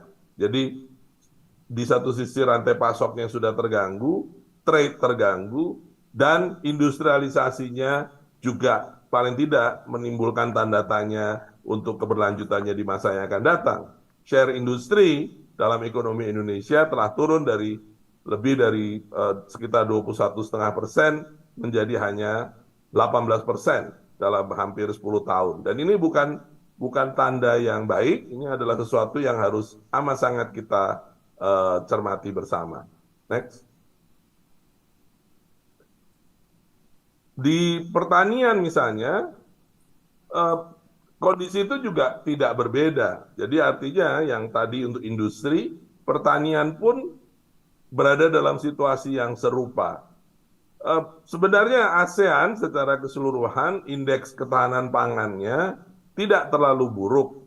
Namun kalau dibandingkan dengan best performance dari Food Security Index dari negara-negara yang memiliki tingkat ketahanan pangan lebih tinggi, itu angka indeksnya masih cukup jauh. Misalnya kalau kita ambil Finlandia, Irlandia, dan Norway yang berada di atas 80-an, sedangkan di ASEAN yang tertinggi, Singapura, itu hanya 73 poin. Indonesia masih lebih rendah lagi, berada di kisaran 60 poin untuk indeks ketahanan pangannya. Jadi di industri kita menghadapi proses deindustrialisasi, di pangan ya tidak jelek, tapi bukan berarti kondisi yang baik-baik saja, yang aman-aman saja, yang membuat kita kemudian bisa bertenang diri, tidak lagi memperhatikan aspek ini. Baik industri maupun pertanian, dua-duanya ternyata belum menunjukkan performance yang baik, dan sebagaimana kita ketahui tingkat kemiskinan itu sekitar 65% berada di pedesaan untuk kasus Indonesia, dan yang di pedesaan itu kira-kira 65% berkaitan dengan pertanian, sehingga kira-kira sekitar hampir 50% dari kemiskinan sebenarnya berurusan dengan kegiatan pertanian, dan ini membuat capaian daripada SDGs itu menjadi lebih sulit. Berikutnya.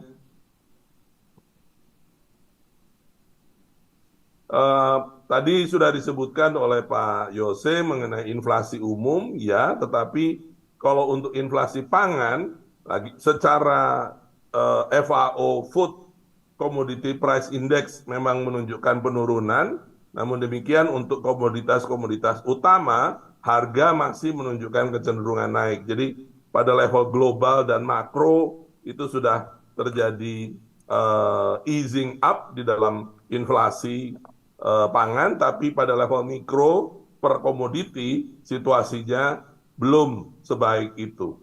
Next. Bapak Ibu sekalian, dengan semua latar belakang tadi, janji bahwa perdagangan sebenarnya bisa berkontribusi positif terhadap pencapaian SDGs, tetapi kemudian ada gangguan dan disrupsi yang tidak ringan, maka kita bisa melihat bahwa ASEAN itself is not on track for SDG goals. Ini ditunjukkan dengan pada saat awal sebelum COVID, itu sudah menunjukkan kondisi di mana capaian daripada SDGs di level ASEAN itu masih di bawah target yang ingin dicapai per tahun itu, dalam hal ini menggunakan data tahun 2018.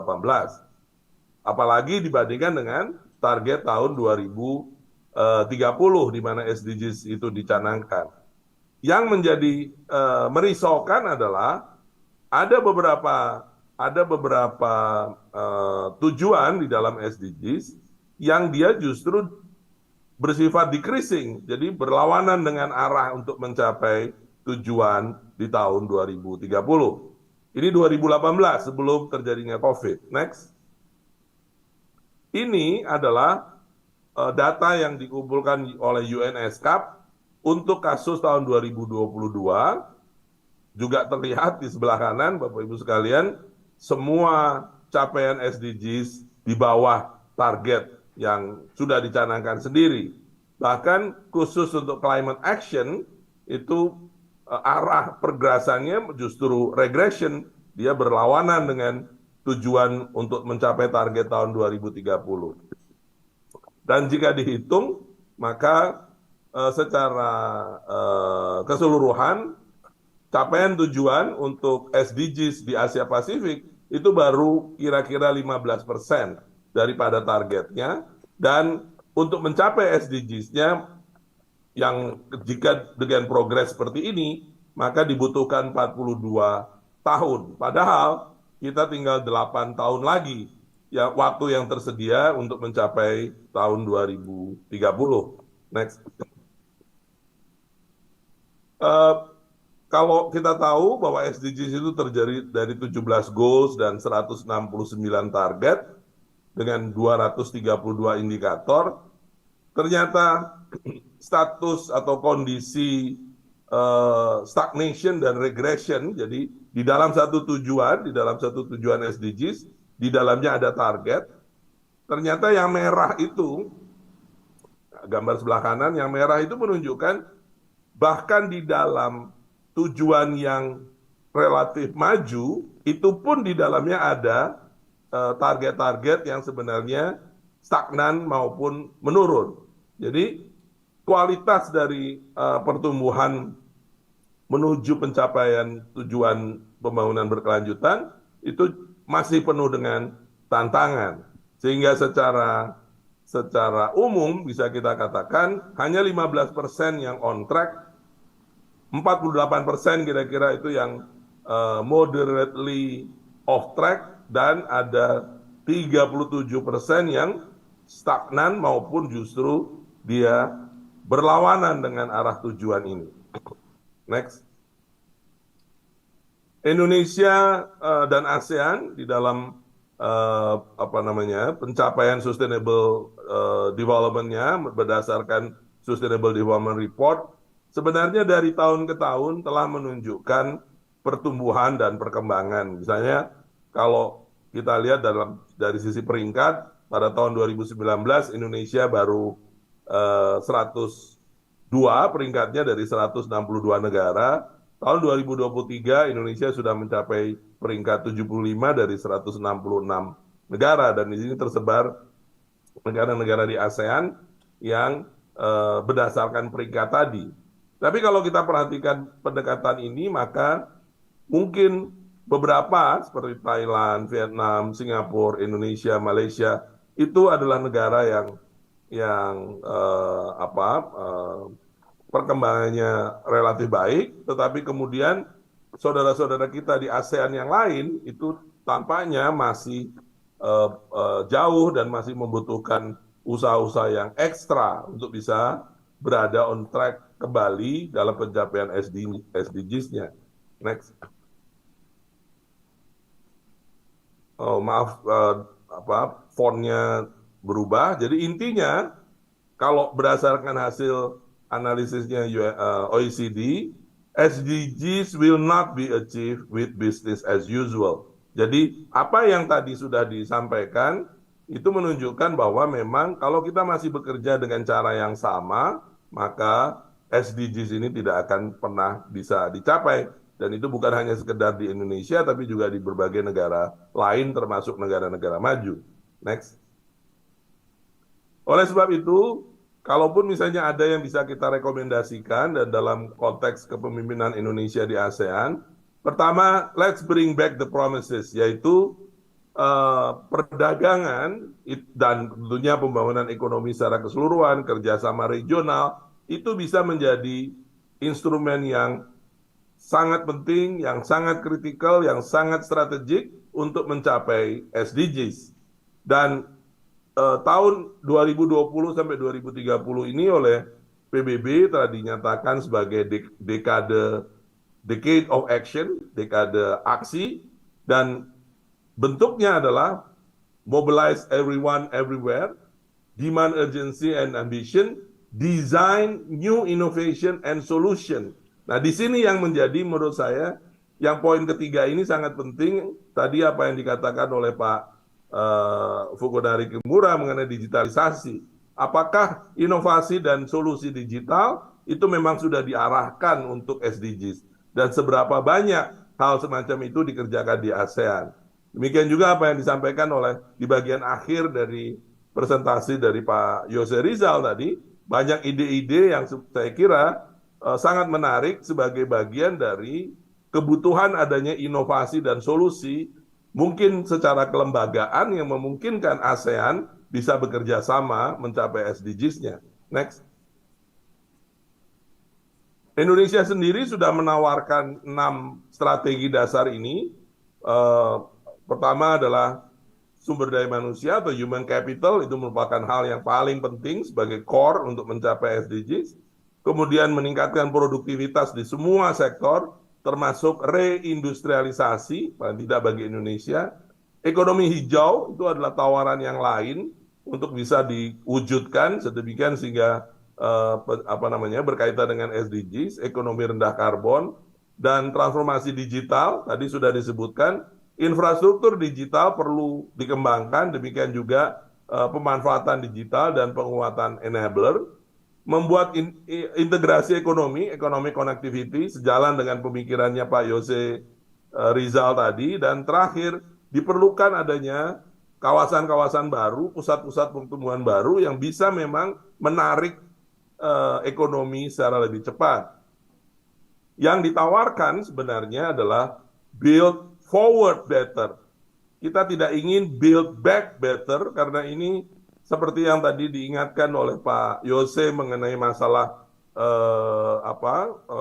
economic reform. Yang lalu itu kita agak lambat dan agak terbelakang, agak kurang dalam hal economic reform. Jadi jangan kembali ke yang lalu, jangan kembali ke sebelum COVID. Kita harus justru build forward better. Jadi melihat ke depan dengan berbagai tantangannya dan kita bangun dari sana. Next. Yang juga penting adalah bahwa SDGs tidak bisa dicapai hanya dengan kebijakan pemerintah. Di sini ditunjukkan angkanya, paling tidak dari sisi financial perspective, SDGs hanya bisa dicapai melalui investment by businesses, application of new business model, practice of social entrepreneur, dan seterusnya. Dan ini menyangkut lebih besar porsinya daripada apa yang bisa dilakukan oleh pemerintah, plus CSR, plus filantropis, plus inisiatif-inisiatif individu. Kalau bisnis modelnya tidak berubah, maka jangan harap kita bisa mencapai SDGs yang gap-nya tadi makin hari sebenarnya makin besar. Next. Salah satu bentuknya misalnya adalah kita memerlukan innovative funding untuk accelerate achievement, mulai dari mobilization of impact investment, green banking, harus ada fiscal policy reform, ya, blue finance ecosystem, ya, capital market deepening, termasuk misalnya menggunakan pendekatan syariah yang menjadi keahlian dari Pak Moderator kita. Jadi harus ada cara yang inovatif untuk membiayai perubahan bisnis model yang harus yang kira-kira tadi 55% datang dari private sector. Tanpa itu maka SDGs akan makin sulit untuk bisa dicapai. Next. Indonesia, contohnya Indonesia adalah negara besar, apalagi kalau kita bicara dengan ASEAN, dengan itu berarti cakupan yang lebih besar. SDGs tidak cukup hanya bisa diselesaikan di Jakarta, dia harus masuk ke lokal, ke daerah-daerah. Di sini misalnya yang diambil oleh pemerintah Indonesia sebagai inisiatif, sudah ada 32 SDGs Local Action Plan, enacted by Governor Regulations, dan itu paling tidak 32 dari 35 provinsi di Indonesia sudah cukup banyak. Belum berarti bahwa pelaksanaannya akan selalu baik atau rapi dan bisa terlaksana dengan sebagaimana yang diharapkan, tapi paling tidak sudah ada dasar hukumnya. Demikian sudah ada 39 SDG Center atau network di perguruan tinggi. Kenapa? Karena perguruan tinggi bisa menjadi knowledge center, knowledge hub untuk membantu perubahan di dalam mencapai SDGs, perubahan dari behavior ekonomi kita untuk bisa kemudian lebih inline dengan tujuan SDGs. Next. Data monitoring dan evaluasi itu menjadi kritikal karena kita harus bisa membuktikan bahwa yang kita lakukan itu memang punya impact, dan itu hanya bisa dilakukan dengan menunjukkan datanya. Jadi digitalisasi tadi misalnya itu bisa menjadi salah satu instrumen penting untuk bisa membangun sistem monitoring dan evaluasi, dan penguatan data monitor dari SDGs ini. Next. Jadi Bapak Ibu sekalian, sebagai rekomendasi, saya kira 3 poin saja. Yang pertama adalah, mari kita kembalikan lagi janji bahwa dengan fakta dan data, bahwa perdagangan, kerjasama, cooperation antar negara, yang diutamanya dikaitkan dengan perdagangan, itu betul-betul memang menjadi faktor strategis dari pencapaian SDGs.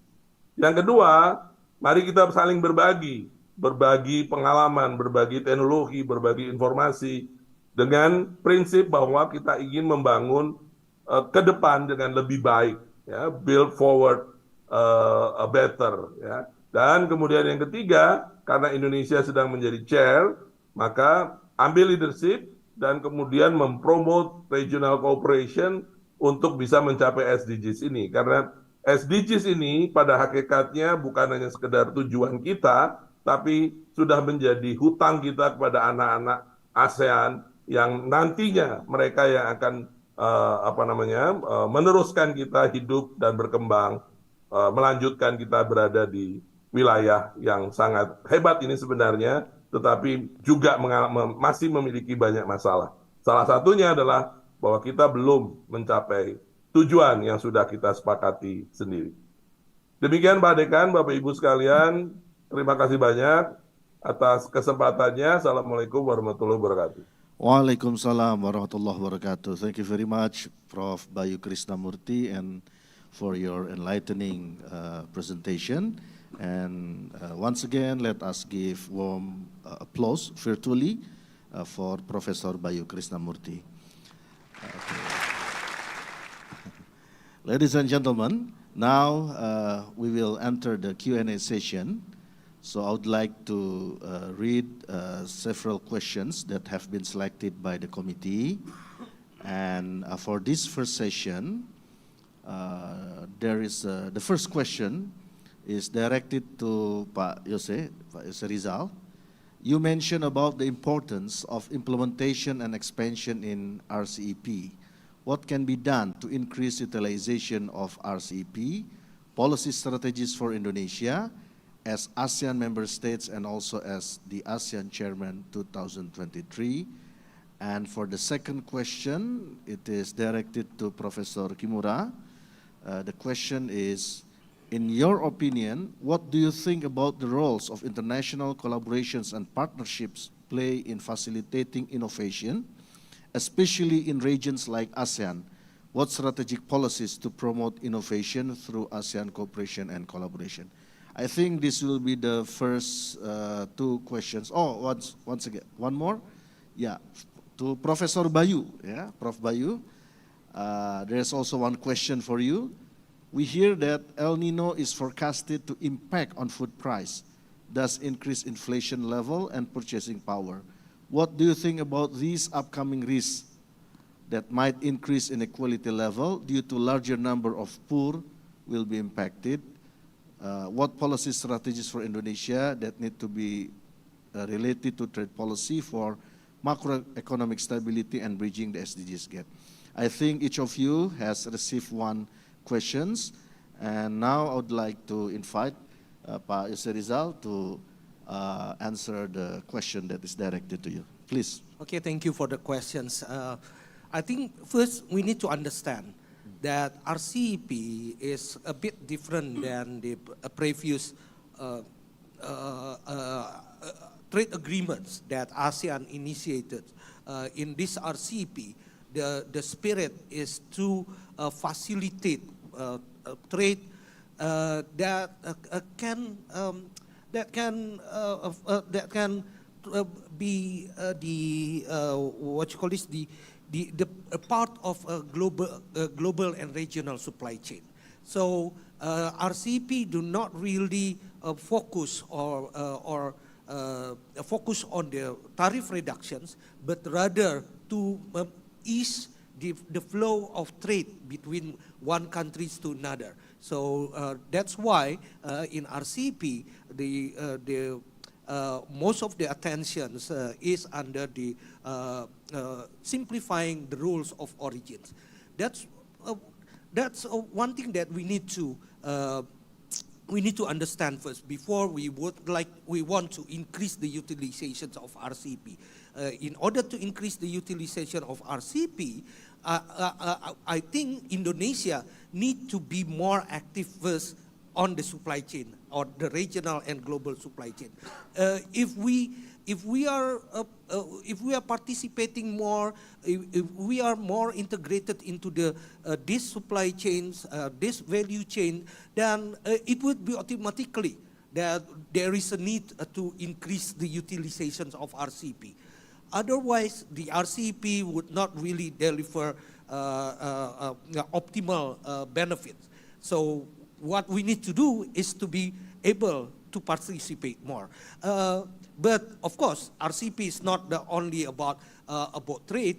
It's also about many other issues in the regional cooperations, including also the economic development and capacity building. I think Indonesia can be more active in trying to shaping the capacity building and technical cooperations in RCP. So it would also create more benefit not only to Indonesia but also other emerging countries in ASEAN or in the regions. Okay. Thank you, Pak Yose Rizal. Hopefully this answered the questions. Okay. Now let us move to the second question, Prof. Kimura. Yeah, thank you. Two things that I have to talk about. One is data flow issues and how data flow rules for data flows, basically. The other is the mobility of people. So the first one, the data issues, we still have a lot of discussion in the world how we can set sort of policy discipline on data flows. One camp is in the US, basically, say CPTPP follows that kind of things. The default is a free flow of data, and then data localization requirements should not be imposed, and also the data access by the government should have some discipline over there. So those are one camp that we are talking about. The other big camp is EU. EU starts out from privacy protection. So that is more important than free flow of data. Then they would do various kinds of private data protection and others. So then China, this is another camp. They are really, the prime goal is stability of politics. So the Beijing would like to control everything basically for the data. So this is another camp.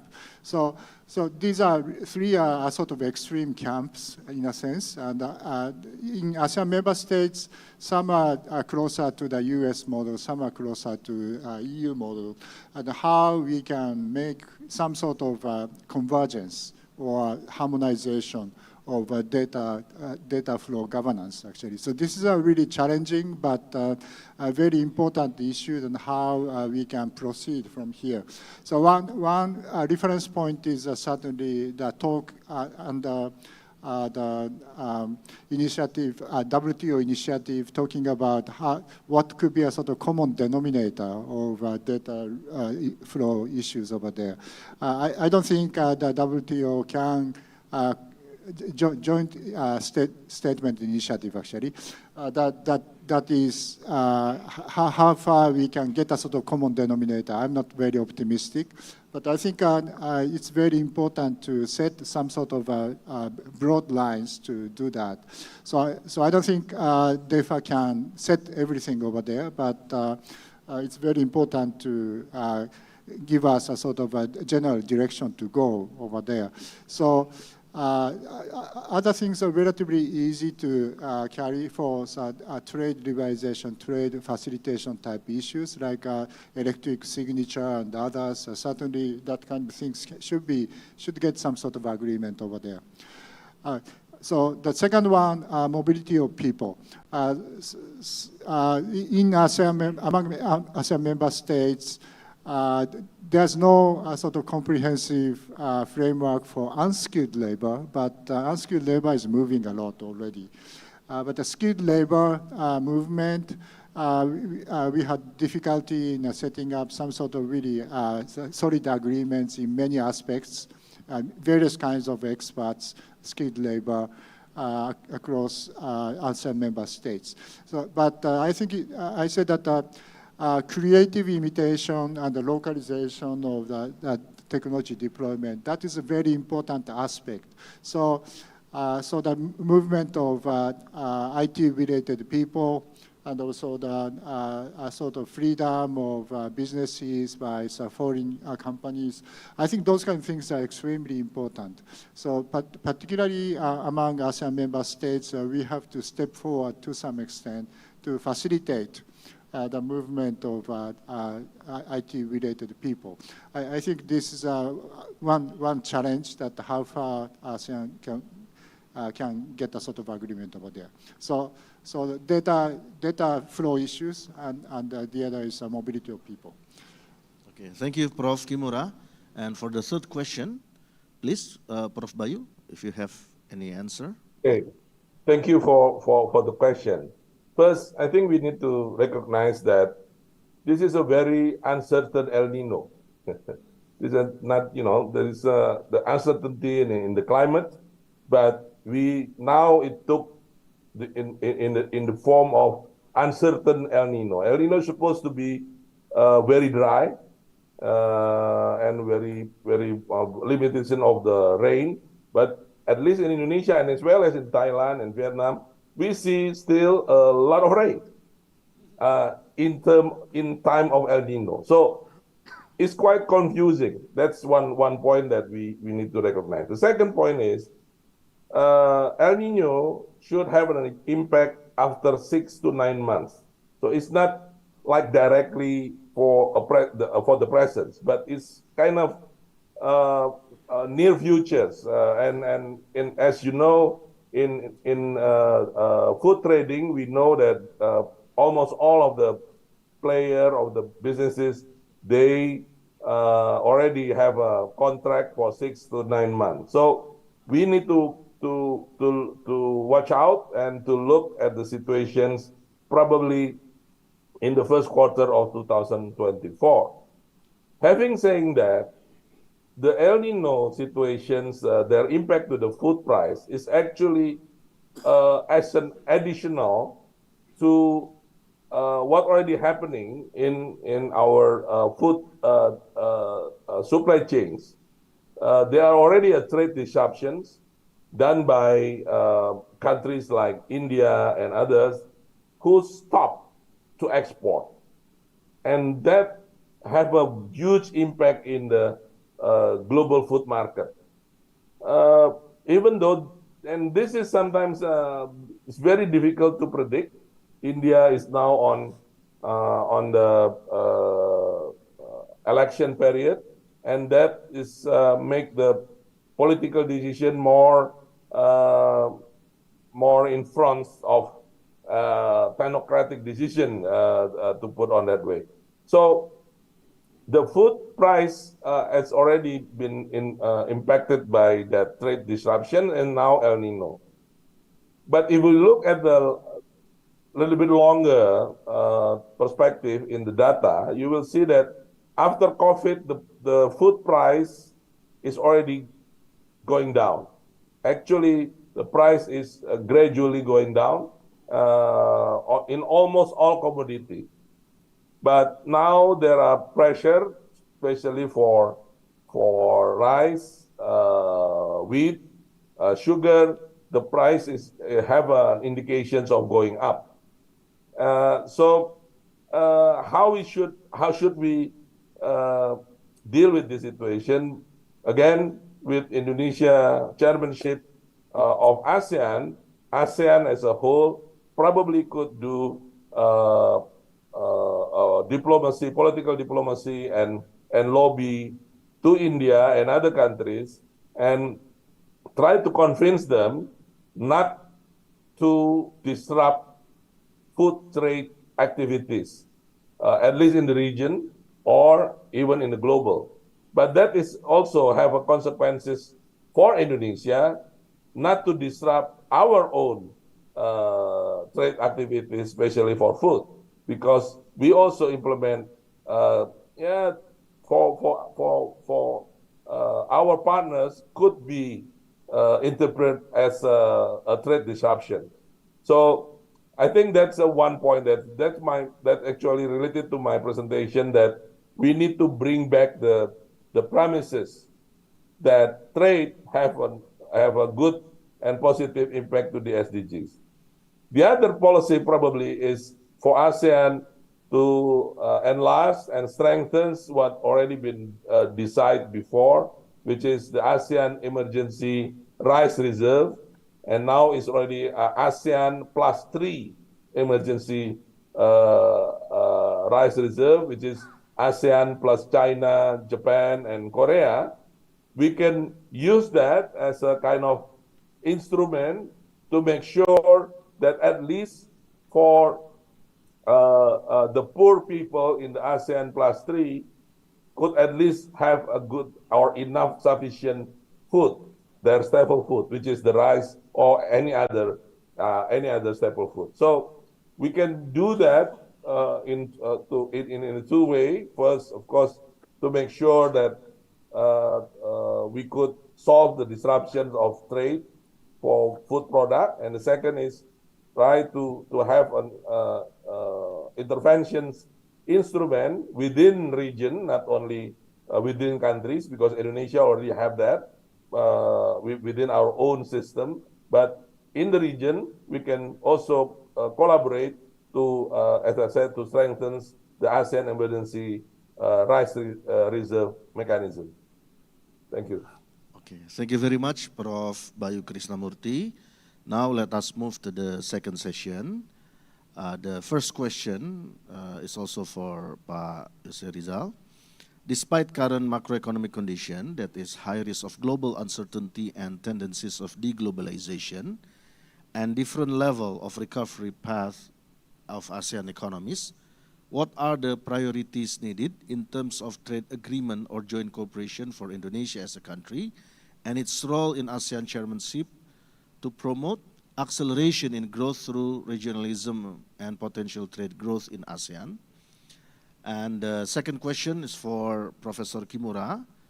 ASEAN's strength currently is big demography, or HR. Is there any strategy to increase education to be more competitive compared to with other region? And the third question is for Professor Bayu. Yeah. How can we achieve the SDGs in 2030? Meanwhile, we are still in 14%. What strategic policies in terms of international trade for Indonesia as ASEAN chairman to boosting the progress of SDGs in ASEAN? I think now, if it's possible, now let us start from Prof. Bayu first, and then Prof. Kimura, and the last one is Pak Yose Rizal. Okay, now you have the first opportunity to answer the question, Prof. Bayu.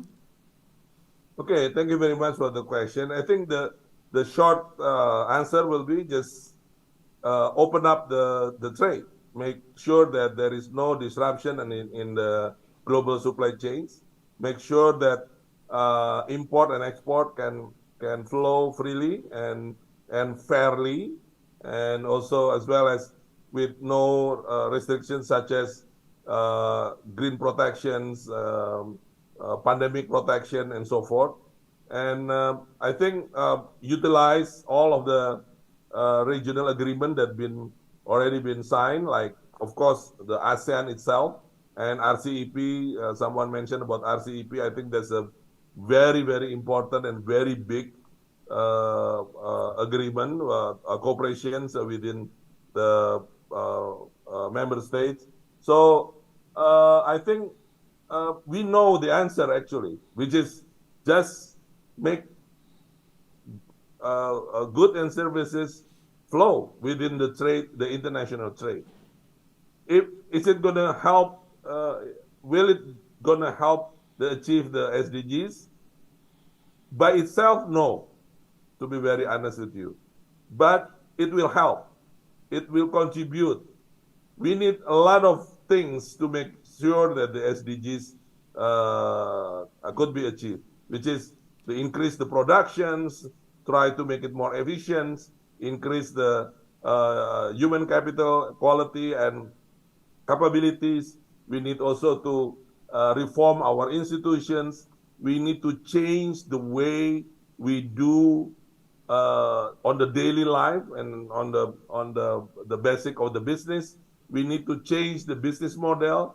We need to be able to inline all of the activities with the SDGs. As been shown in the data, the climate action is one of the most important things to change the way we do how we live every day, because the climate action is now decreasing, is contrary to achieving the goals. So Jakarta now, I think on this day is a little bit better in terms of the air quality, but that is a signal that we need to do a lot. And as one of my slides said, we need to try to ask everybody to join effort and to make it happen. But the most important thing is for the business sectors to change their business model, because the present business model doesn't work to achieve the SDGs. Okay, thank you, Professor Bayu. Prof. Kimura, you may respond to the question. Yeah, thank you. One of the very big strengths of most of the ASEAN member states is that the population is very young. And we can see the penetration of digital technology very fast in this region. So you can see a lot of startups, and also many unicorns are coming up. I think this is a really bright feature of in this region. But the education and others, there are many things to do still. And then the human capital is certainly the bottleneck of proceeding further. So probably three kinds of education or human capital development is needed. One is sort of meeting an immediate demand for ICT support, basically. So if you see some government statistics collected by some governments, particularly actually Thailand is doing many things now. So small medium enterprises are delayed in digital transformation. What would be a sort of bottleneck for them? And they say that so there's no person to support digital transformation, basically. So if they have only one person, then they could do, for example. So that level of expertise is one. But further than that, if we are going to a much more complicated digital transformation, programmers are certainly very important. And in order to introduce AI, we have some modules, of course, but in order to adapt to so the specific situation of one firm, then the programmers are certainly needed. So that is a shortage everywhere, actually. So those are things that are some immediate demand to meet.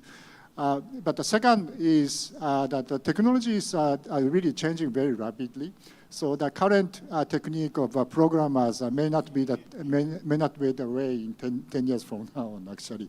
So in order to meet those kind of demand, that's one thing. Another is much more basic human capital, because raising up human capital takes time. So if you see 10 years from now, 20 years from now, then certainly non-routine cognitive type of jobs are going to be more and more important to adapt to those kind of technologies. So that kind of basics is very important. So not just talk about digital, but it's really a sort of broad basis of human capital is very important. That's the second point. So thinking of the quality of education in high schools and then going up to universities.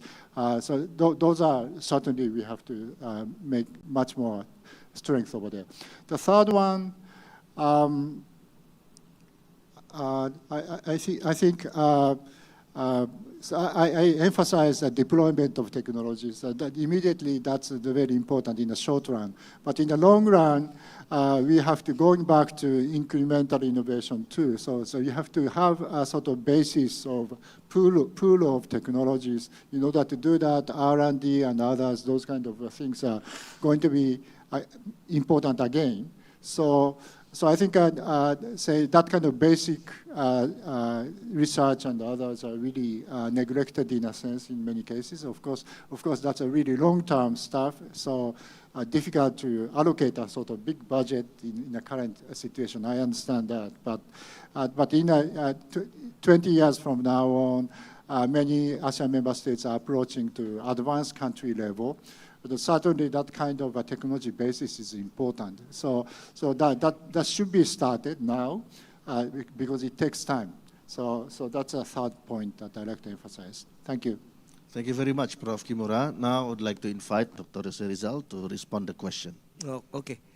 I'm going to echo what Pak Bayu and Prof. Kimura also stress in their message. To maintain the openness and the integrations, the economic integrations. But let me go back a little bit to the period where we already managed to deal with the health issues during the pandemic.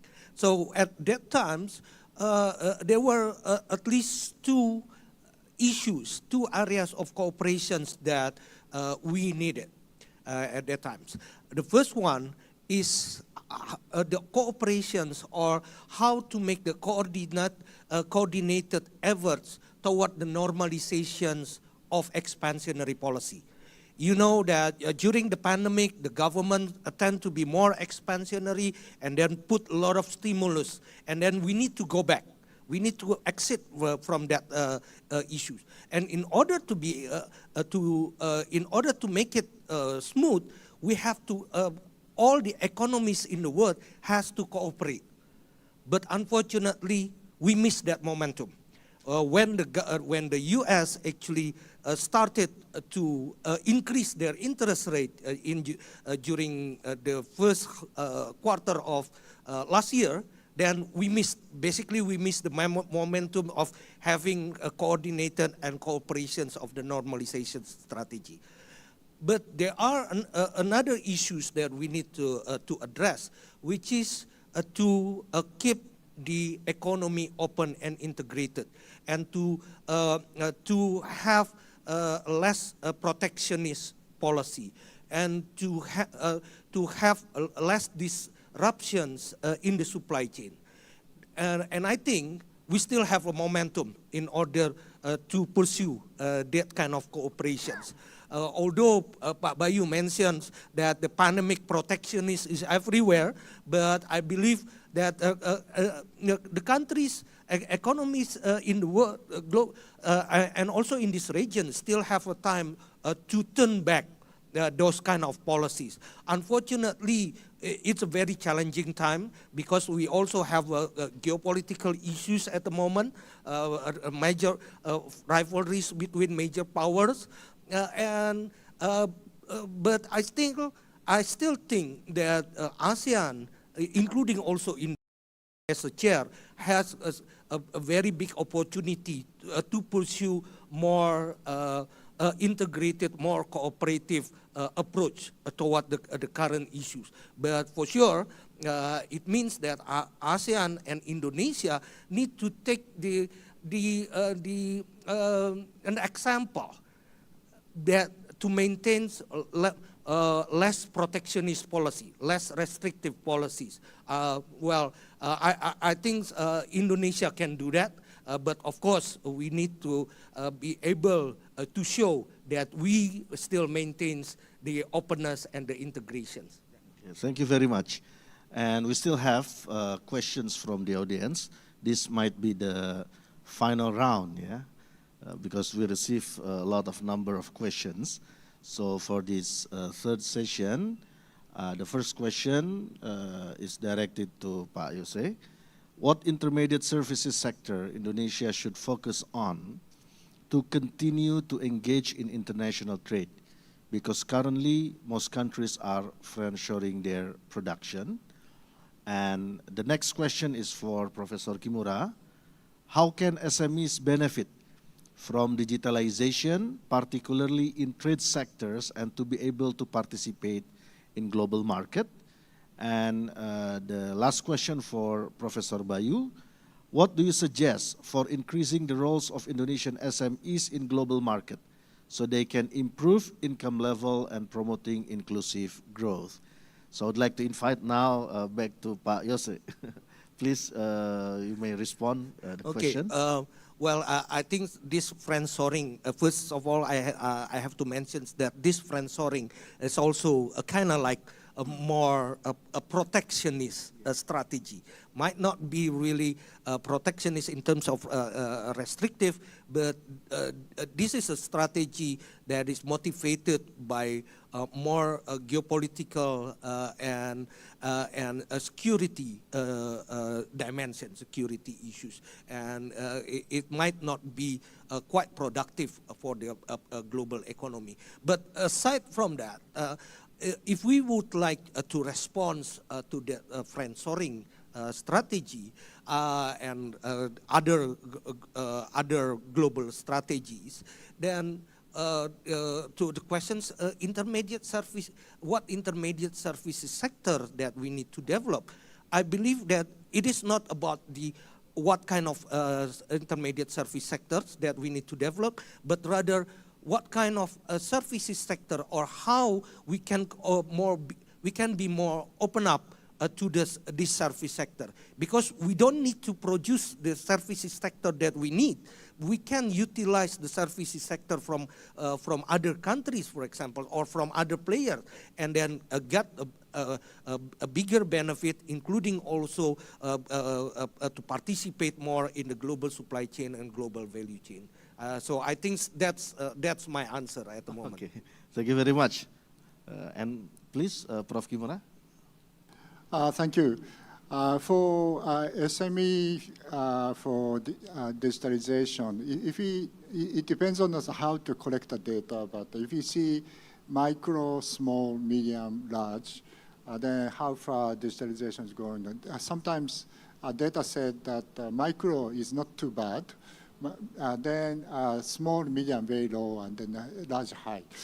So because very small micro farms are doing many digital stuff sometimes. So we cannot really generalize a sort of MSMEs in a sense, but small and medium enterprises, certainly we have economies of scale. So they cannot and also should not do the same thing as large farms sometimes. So they don't have to digitalize everything maybe, but many chances once they get a sort of digitalization. One is a sort of marketing and the processing of businesses and others, and also financial aspects of doing that in the software and others. I think many things that small, medium enterprises can utilize digitalization. The question is in trade sectors. I guess that they're talking about the logistics and others, I guess. Actually, the customs clearance, border clearance is, actually we observe a very quick electrification of various kinds of border clearance right now. So even the logistic firms, even small logistic firms have to link to those kind of system. So we are going to be a sort of paperless trade in many aspects. So I think that's some level of digitalization is a must from now on, even for sort of various kinds of trade sectors. And also, that's one aspect, and also participate in a global market. So you can see a sort of really reliable businesses without so much corruption. So actually electrification of a customs clearance, for example, is to reduce chances for somebody to make some sort of corruption, actually. So you have a sort of log, so records and others attached over there. So that facilitates trade a lot in general, I think. So even in a trade sector, firms, they have to catch up with that kind of trend. I think that is going to be a very important agenda for the businesses. Thank you. Thank you, Prof. Kimura. Prof. Bayu? Your voice is not clear. Oh, please unmute. Okay, thank you. I would like to answer the question. I think that's a great answer, a great question. Then, with three points. The involvement of the SME in the global market will very much depend on at least three aspects. First is the product. Now, my suggestion will be that please, SME, do not be the big company or do not act like big company. Professor Kimura also mentioned that. The SMEs need to always maintain the advantage of being SMEs, which is flexible, full of innovation, creative, easy to develop products. They are unique and have special features and so forth. So I think that is the key of the small and medium enterprises, which is to maintain their advantage, their competitiveness through differentiation to make themselves different. The second point probably is how to communicate. This including not only communicate in terms of sales, in terms of marketing, that also in terms of payment system, how you communicate with your buyer in the global context. The digitalizations and ICT, I think, is a very, very handy and helpful technology of doing that. And the SMEs now can reach almost all corners of the world, have a buyer from all all continents, not be only constraints by its surrounding or its community, but becoming a member of the global community. So use that. Just a simple using Google Translator, for example, to be able to write letters or a flyer or leaflet or promotions with English, you can already reach much bigger consumers all over the world. But the problem will be on the number 3, which is the logistics. If we do logistics on the small scale, then it's becoming inefficient. It's becoming less competitive. It's becoming costly. So we need to support the SMEs, or at least the SME could do, for example, cooperations through cooperative maybe, so they could have an aggregator. Export still use container, and the container still have the 20 feet or the 40 feet, and that's a lot of volume there. So if you only sells 1 or 2 products, to have such a huge amount weekly or monthly is going to create problem with you. But if you could, or the SME could have make a corporations work with each other and becoming a kind of aggregations activities, then together the small and medium enterprises could do the logistics more efficiently, more competitively. So I think digitalization, the technology, and the situation now is very favorable to open new opportunity for SME. But again, back to the policy that Yose already also underlined it, that we need to have an open trade. We need to have a global cooperation to make it happen, because the SMEs will probably the biggest challenge now, the biggest constraint is actually some of the policy done by the governments to restrict and disrupt the supply chains. Okay, thank you very much, Professor Bayu Krisnamurthi, for your answer. And I have to amend my previous statement that we will end at the third round, but since we received huge number of questions, so the committee asked me to extend to the final one, the fourth session for the Q&A session. The first question is directed to Pak Yose.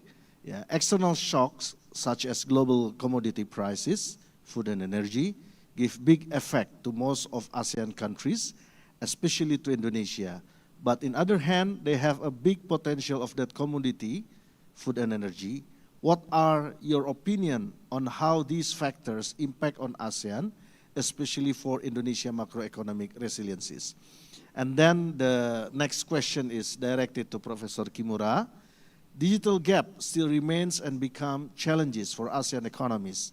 What are strategies for Indonesia as the ASEAN chairmanship to strengthen digital readiness in ASEAN to boost inclusive economic growth in the region? And to Prof. Bayu Krisnamurthi, the question is, what do you think about the progress of green transition in ASEAN? How can be promoted through joint cooperation related to international trade, particularly in Indonesia's chairmanship 2023? What is the way forward? Now, in this final round of the Q&A session, I would like to invite again Prof. Bayu to firstly answer and respond to the question. Prof. Bayu? Thank you very much. I think there are three factors that promoting green transition. Looking at the data, looking at the literature, all the experience, there are three main factors, the most significant factors promoting green transition. First is market mechanism. Now we see that more and more consumers are, and this on the market mechanism is more, I think the consumer side is much, have a big impact, a much stronger will to do green consumptions, and they would like to buy product that have a green futures, more sustainable product. So market through the consumers will demand more on the green product. The second is the technology, and now we see a lot of technology who are make the most sustainable product more efficient and more cheap, basically. And even some of the products created by with the very much conscious on the environment actually have make much reasonable price for the consumer, as well as make a good profit for the producers. And the third is regulations, government regulations. So I think the ASEAN countries should have more clear and strong stand on this process without, now this is very important, without becoming, as I said, a green protections, without implement discriminatory policy. So toward and saying that only ASEAN measures, only ASEAN measurement, ASEAN standard, they are effective or can be accepted within the ASEAN market. We need to always base on science and data to do that. But I think the government could take very important roles and taking initiative to make green transition in ASEAN much faster and much impactful forward many things in the economy. Indonesia, for example, when the financial authority, the OJK, give just a very simple letter of instructions that every listed companies in the market should have a sustainability report that have a huge impact in how the businesses, the management see the sustainability business practice. Just with that regulation. So this kind of approach, I think, can have a bigger impact and stronger will on toward achieving the SDGs if the government stand together and implement a regional kind of agreement among the regional countries to also implement the same regulation. So back again, just embrace the market mechanism, especially through the demand side increase of sustainable product, the technology that can be implemented in almost all of the business process, as well as the regulation by the government. Thank you. Okay, thank you, Prof. Bayu Krisnamurthi. And now I'd like to invite Pak Yose first. Yes, you may respond to the question. Okay, I think Pak Bayu already described or discussed about the importance and the related to food prices and food scarcity. So let me focus more on the energy side. How the energy prices might also affect the regions and also including also Indonesia. This is also underlie the importance of energy transition. We might see energy transition is a costly process and also sometimes being a trade-off with the energy security.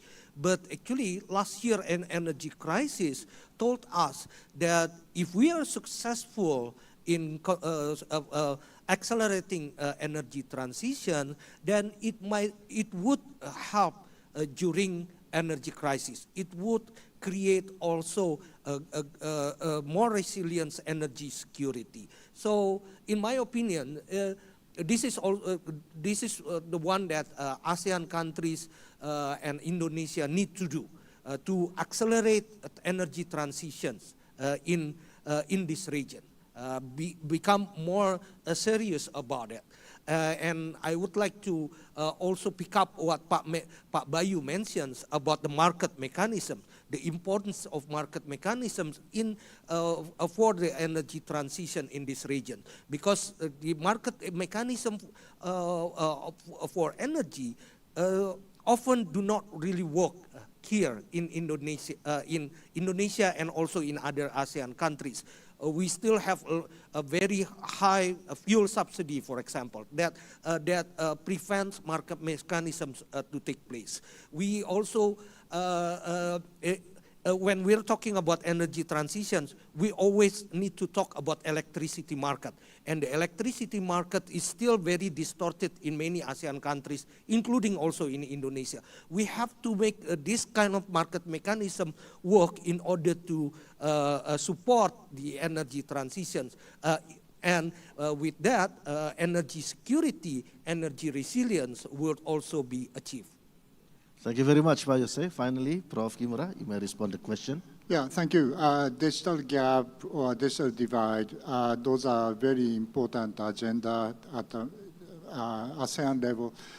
So particularly, that's a sort of political message is very important. Nobody should be left behind. That's a key concept of ASEAN. But if we think about this more seriously, then what sort of digital gap we are talking about? Maybe 10 years ago, 15 years ago, if we do a sort of a questionnaire survey and others, what we asked is that, are you using smartphones? Do you have a connection to internet? But those are now not really relevant questions anymore. Say in Indonesia, everybody has some sort of smartphones. And sometimes they say that they're using smartphones and they're using it in various ways, but they don't notice that they are connected to internet. So there's not no connection to internet still. So I think we should polish a sort of questions, what sort of gaps we are talking about, sort of depth of digital transformation, what sort of usage you are doing for these kind of technologies. So we have to pinpoint more. So I think say geographical inclusiveness, rural versus urban, or country by country. We know that some gaps, but now some sort of connection is provided in most of the places. So what sort of gaps we are talking about? The small, medium enterprises, large companies, we talked about already. Depth of digital transformation, that should be a sort of proper question to ask. And so gender issues, that's very important too. But how far we like to reduce those kind of gaps, and then how we should do that. So we have to talk about that much more in a sort of concrete way. So the political message is fine, we have to do that, but if we are serious about that, we have to really pinpoint what sort of gaps we are talking about. Then we can think of what we should do. So that's the topic from my viewpoint. Thank you. Thank you very much. It's very interesting discussion. But due to limitation of time, we should end our discussion today. And hopefully what have been discussed by our distinguished panelists can give us a clearer picture on how to promote ASEAN relevance in the global market. So before I end this session, let us please join me in giving warm applause to our distinguished panelists. Pak Yose, Prof. Kimura, and Prof. Bayu Krisnamurthi. Okay. Thank you very much. See you in the next webinar. By that, I end this session by reciting Alhamdulillah and Wassalamualaikum warahmatullahi wabarakatuh. Back to you, Mbak Agita.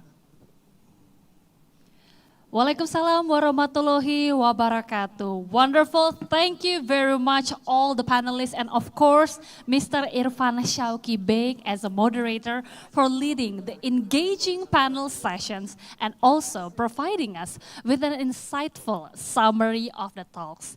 Now it becomes our great expectation that throughout this event a lot of practical knowledge can be used to determine policies and also to increase collaboration in ASEAN. Ladies and gentlemen, let me remind you again, for seminar materials will be available digitally. To access them, simply scan the QR code displayed on the screen or in the Zoom chat box. This will grant you to access to presentation slides, Q&A link, and evaluation form that can be filled at the end of the event to get an e-certificate. Excellencies, ladies and gentlemen, we have now come to the end of the event. Once again, we extend our gratitude to each and every one of you. Your active participation, thoughtful contributions, and enthusiasm have enriched our discussion. May we all have a pleasant day. I'm Agita Mahlika. Thank you and have a great day.